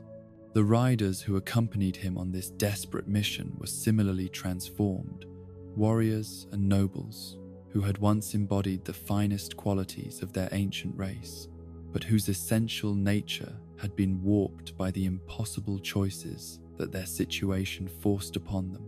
They were not evil in any simple sense that moral philosophy could easily categorize, but rather beings whose circumstances had pushed them beyond the boundaries of conventional ethics into realms where survival justified actions that would have been unthinkable under normal circumstances. Their armor was a fusion of advanced technology and supernatural enhancement that reflected the heights their civilization had achieved before its slow decline began. The metals from which their equipment was forged did not exist in the dimension that contained the continent. Materials that had been synthesized through processes that combined alchemical knowledge with techniques that bordered on the divine. Their weapons could cut through conventional armor as easily as passing through empty air, while their defensive systems could turn aside magical attacks that would have destroyed anything crafted through more mundane methods. Most significantly, their mounts were not horses in any sense that terrestrial inhabitants would recognize, but creatures that existed partially outside normal space and time, beings whose very nature allowed them to traverse the barriers between dimensions with the ease that ordinary animals moved across familiar terrain.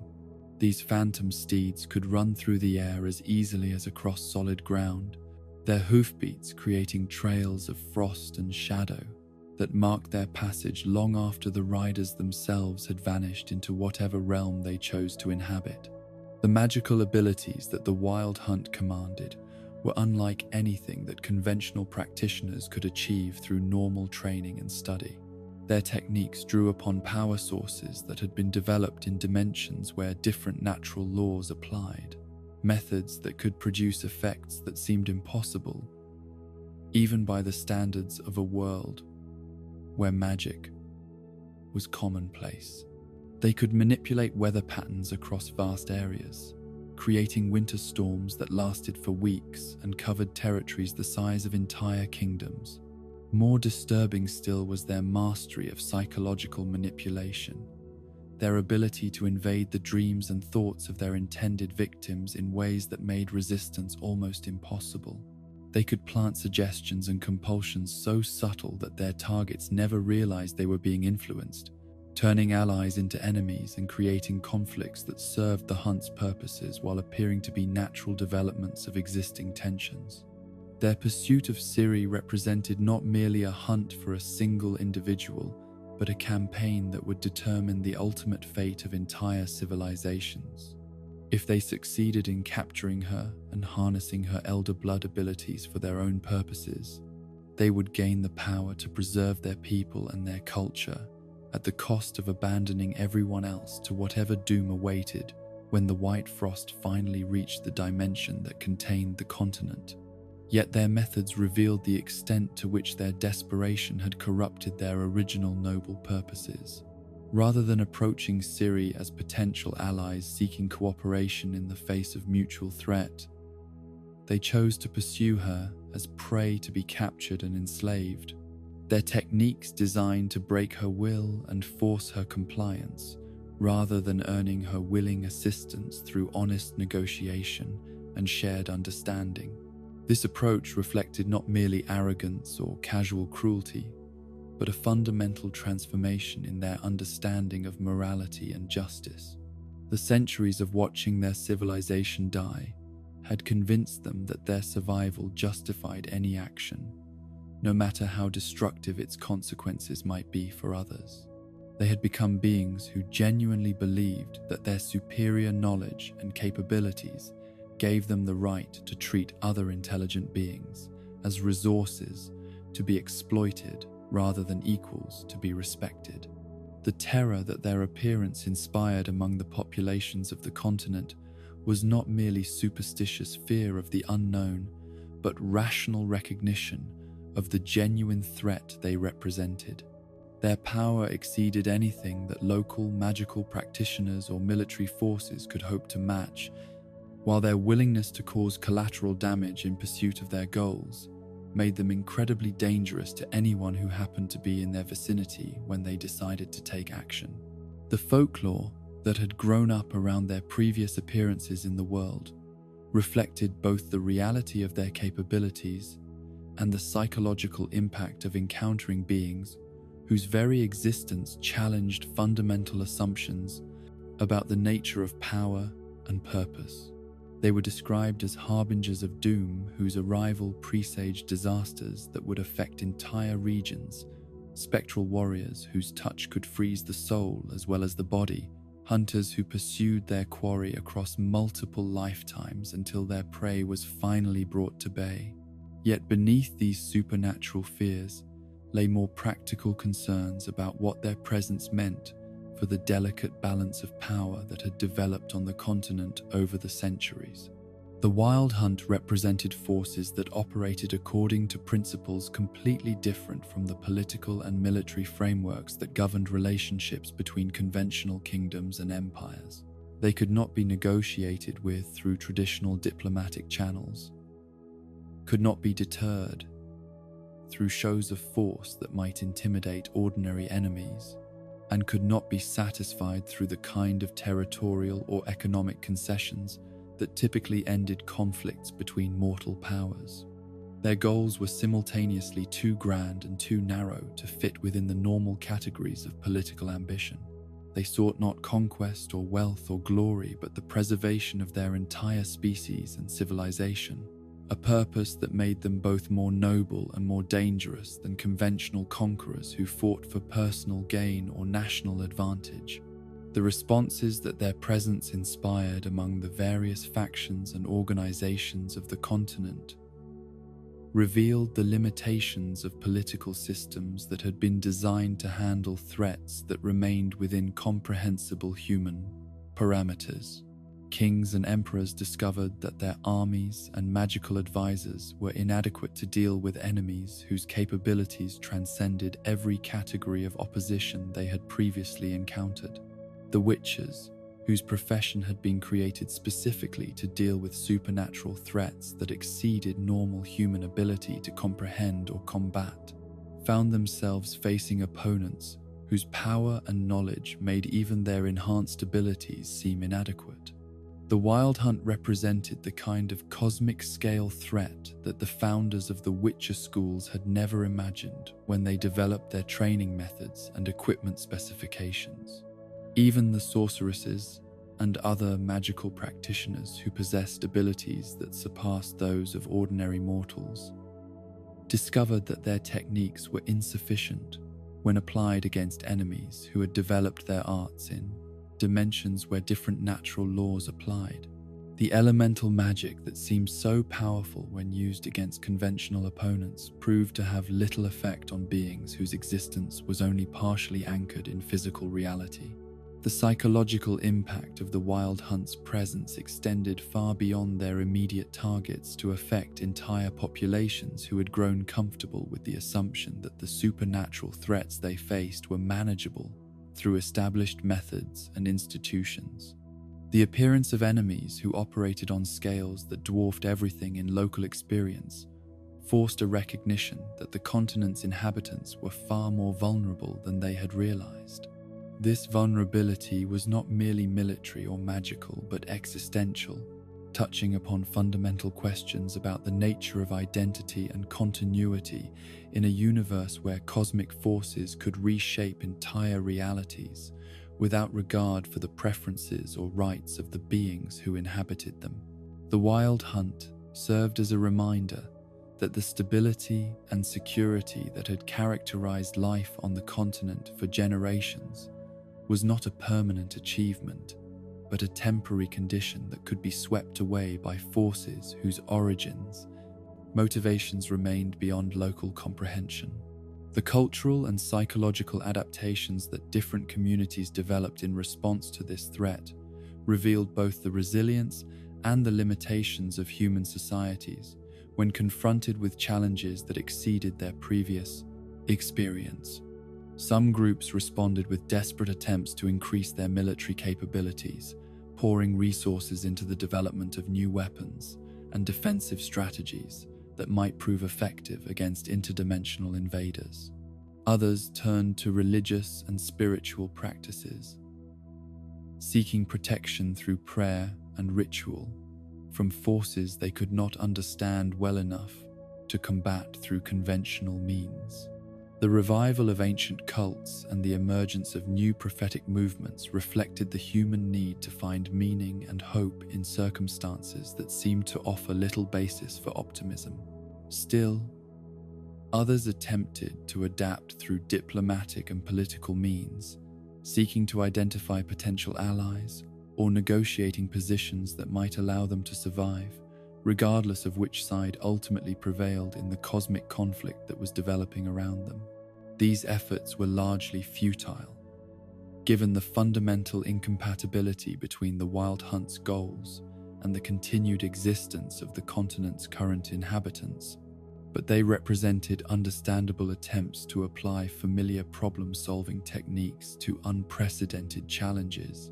The isolation that the Wild Hunt's presence imposed upon Ciri and those who sought to protect her reflected the broader impact that cosmic-scale threats had upon personal relationships and individual psychology.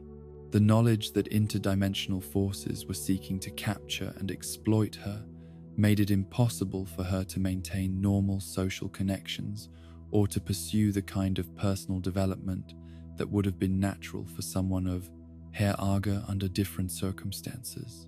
Her training at Kaer Morhen took on new urgency and significance, as it became clear that her survival would depend not only upon mastering conventional fighting techniques, but upon learning to control abilities that connected her to forces operating on scales that dwarfed individual human concerns.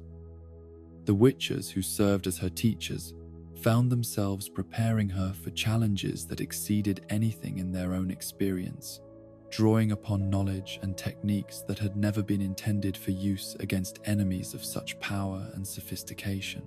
The emotional costs of this preparation were as significant as the physical and magical training she underwent. The constant awareness that powerful beings were hunting her, combined with the growing recognition of her role in prophecies that would determine the fate of entire civilizations, created psychological pressures that would have broken lesser individuals. Her ability to maintain her essential humanity despite these circumstances testified to both her inner strength and the support she received from those who chose to stand with her against impossible odds. The Wild Hunt's ultimate failure to capture Ciri and harness her abilities for their own purposes would represent more than a simple military defeat or diplomatic setback. Their inability to achieve their goals would doom their entire civilization to extinction, their people and their achievements destined to be consumed by the cosmic winter that continued its inexorable advance through the dimensions they had once ruled.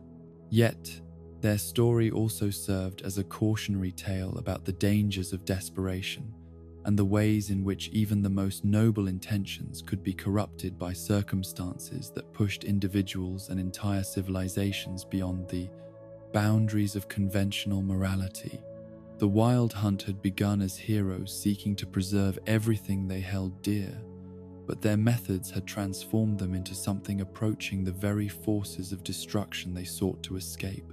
In the end, their tragedy lay not in their failure, but in their success at surviving long enough to see what they had become in the pursuit of survival itself. They had preserved their lives and their civilization at the cost of their souls, becoming beings whose continued existence served no purpose beyond prolonging a form of life that had lost all connection to the values and aspirations that had once made it worth preserving. As winter winds carry whispers of ancient sorrows across the sleeping landscape, let your dreams drift toward the understanding that even the mightiest powers must eventually face the limitations that define all existence, and that true victory sometimes requires accepting defeat with grace rather than pursuing survival at any cost. Rest in the knowledge that the greatest tragedies often begin with the most heroic intentions, and that wisdom lies in recognizing when holding on becomes a form of letting go, when preservation becomes destruction, and when the price of winning exceeds the value of what victory might preserve. And so our long journey through the ancient realm of the Witcher draws to its peaceful close, like the gentle settling of snow upon a landscape that has witnessed the rise and fall of empires, the clash of armies, and the quiet heroism of those who walk dark paths in service of light. We have wandered together through the mists of time, from the golden cities of the Serpentine Vran to the final desperate hunt of beings whose own nobility had been transformed by necessity into something darker and more terrible than the monsters they had become in pursuit of survival. In these tales of transformation and sacrifice, of love that transcends the boundaries between worlds and magic that reshapes the very fabric of existence, we find echoes of truths that extend far beyond the borders of any single realm or the span of any single lifetime. The witches who gave up their humanity to protect humanity, the sorceresses who traded fertility for power, the elves whose golden age became the foundation of their exile, all remind us that every choice carries consequences that ripple outward through time like stones cast into still water. The continent we have explored together exists not merely in the realm of imagination, but in that deeper space where stories become more real than reality itself, where the struggles of fictional heroes illuminate the genuine challenges that face all thinking beings who must choose between comfort and growth, between safety and purpose, between the familiar paths that lead nowhere and the dangerous roads that might lead anywhere at all. As sleep carries you toward dreams that may hold their own magic and wonder, rest in the knowledge that every ending is also a beginning, that every story that concludes opens doorways to new possibilities waiting to unfold in the infinite library of imagination, where all tales are true, and all truths are tales waiting to be discovered by those who dare to dream.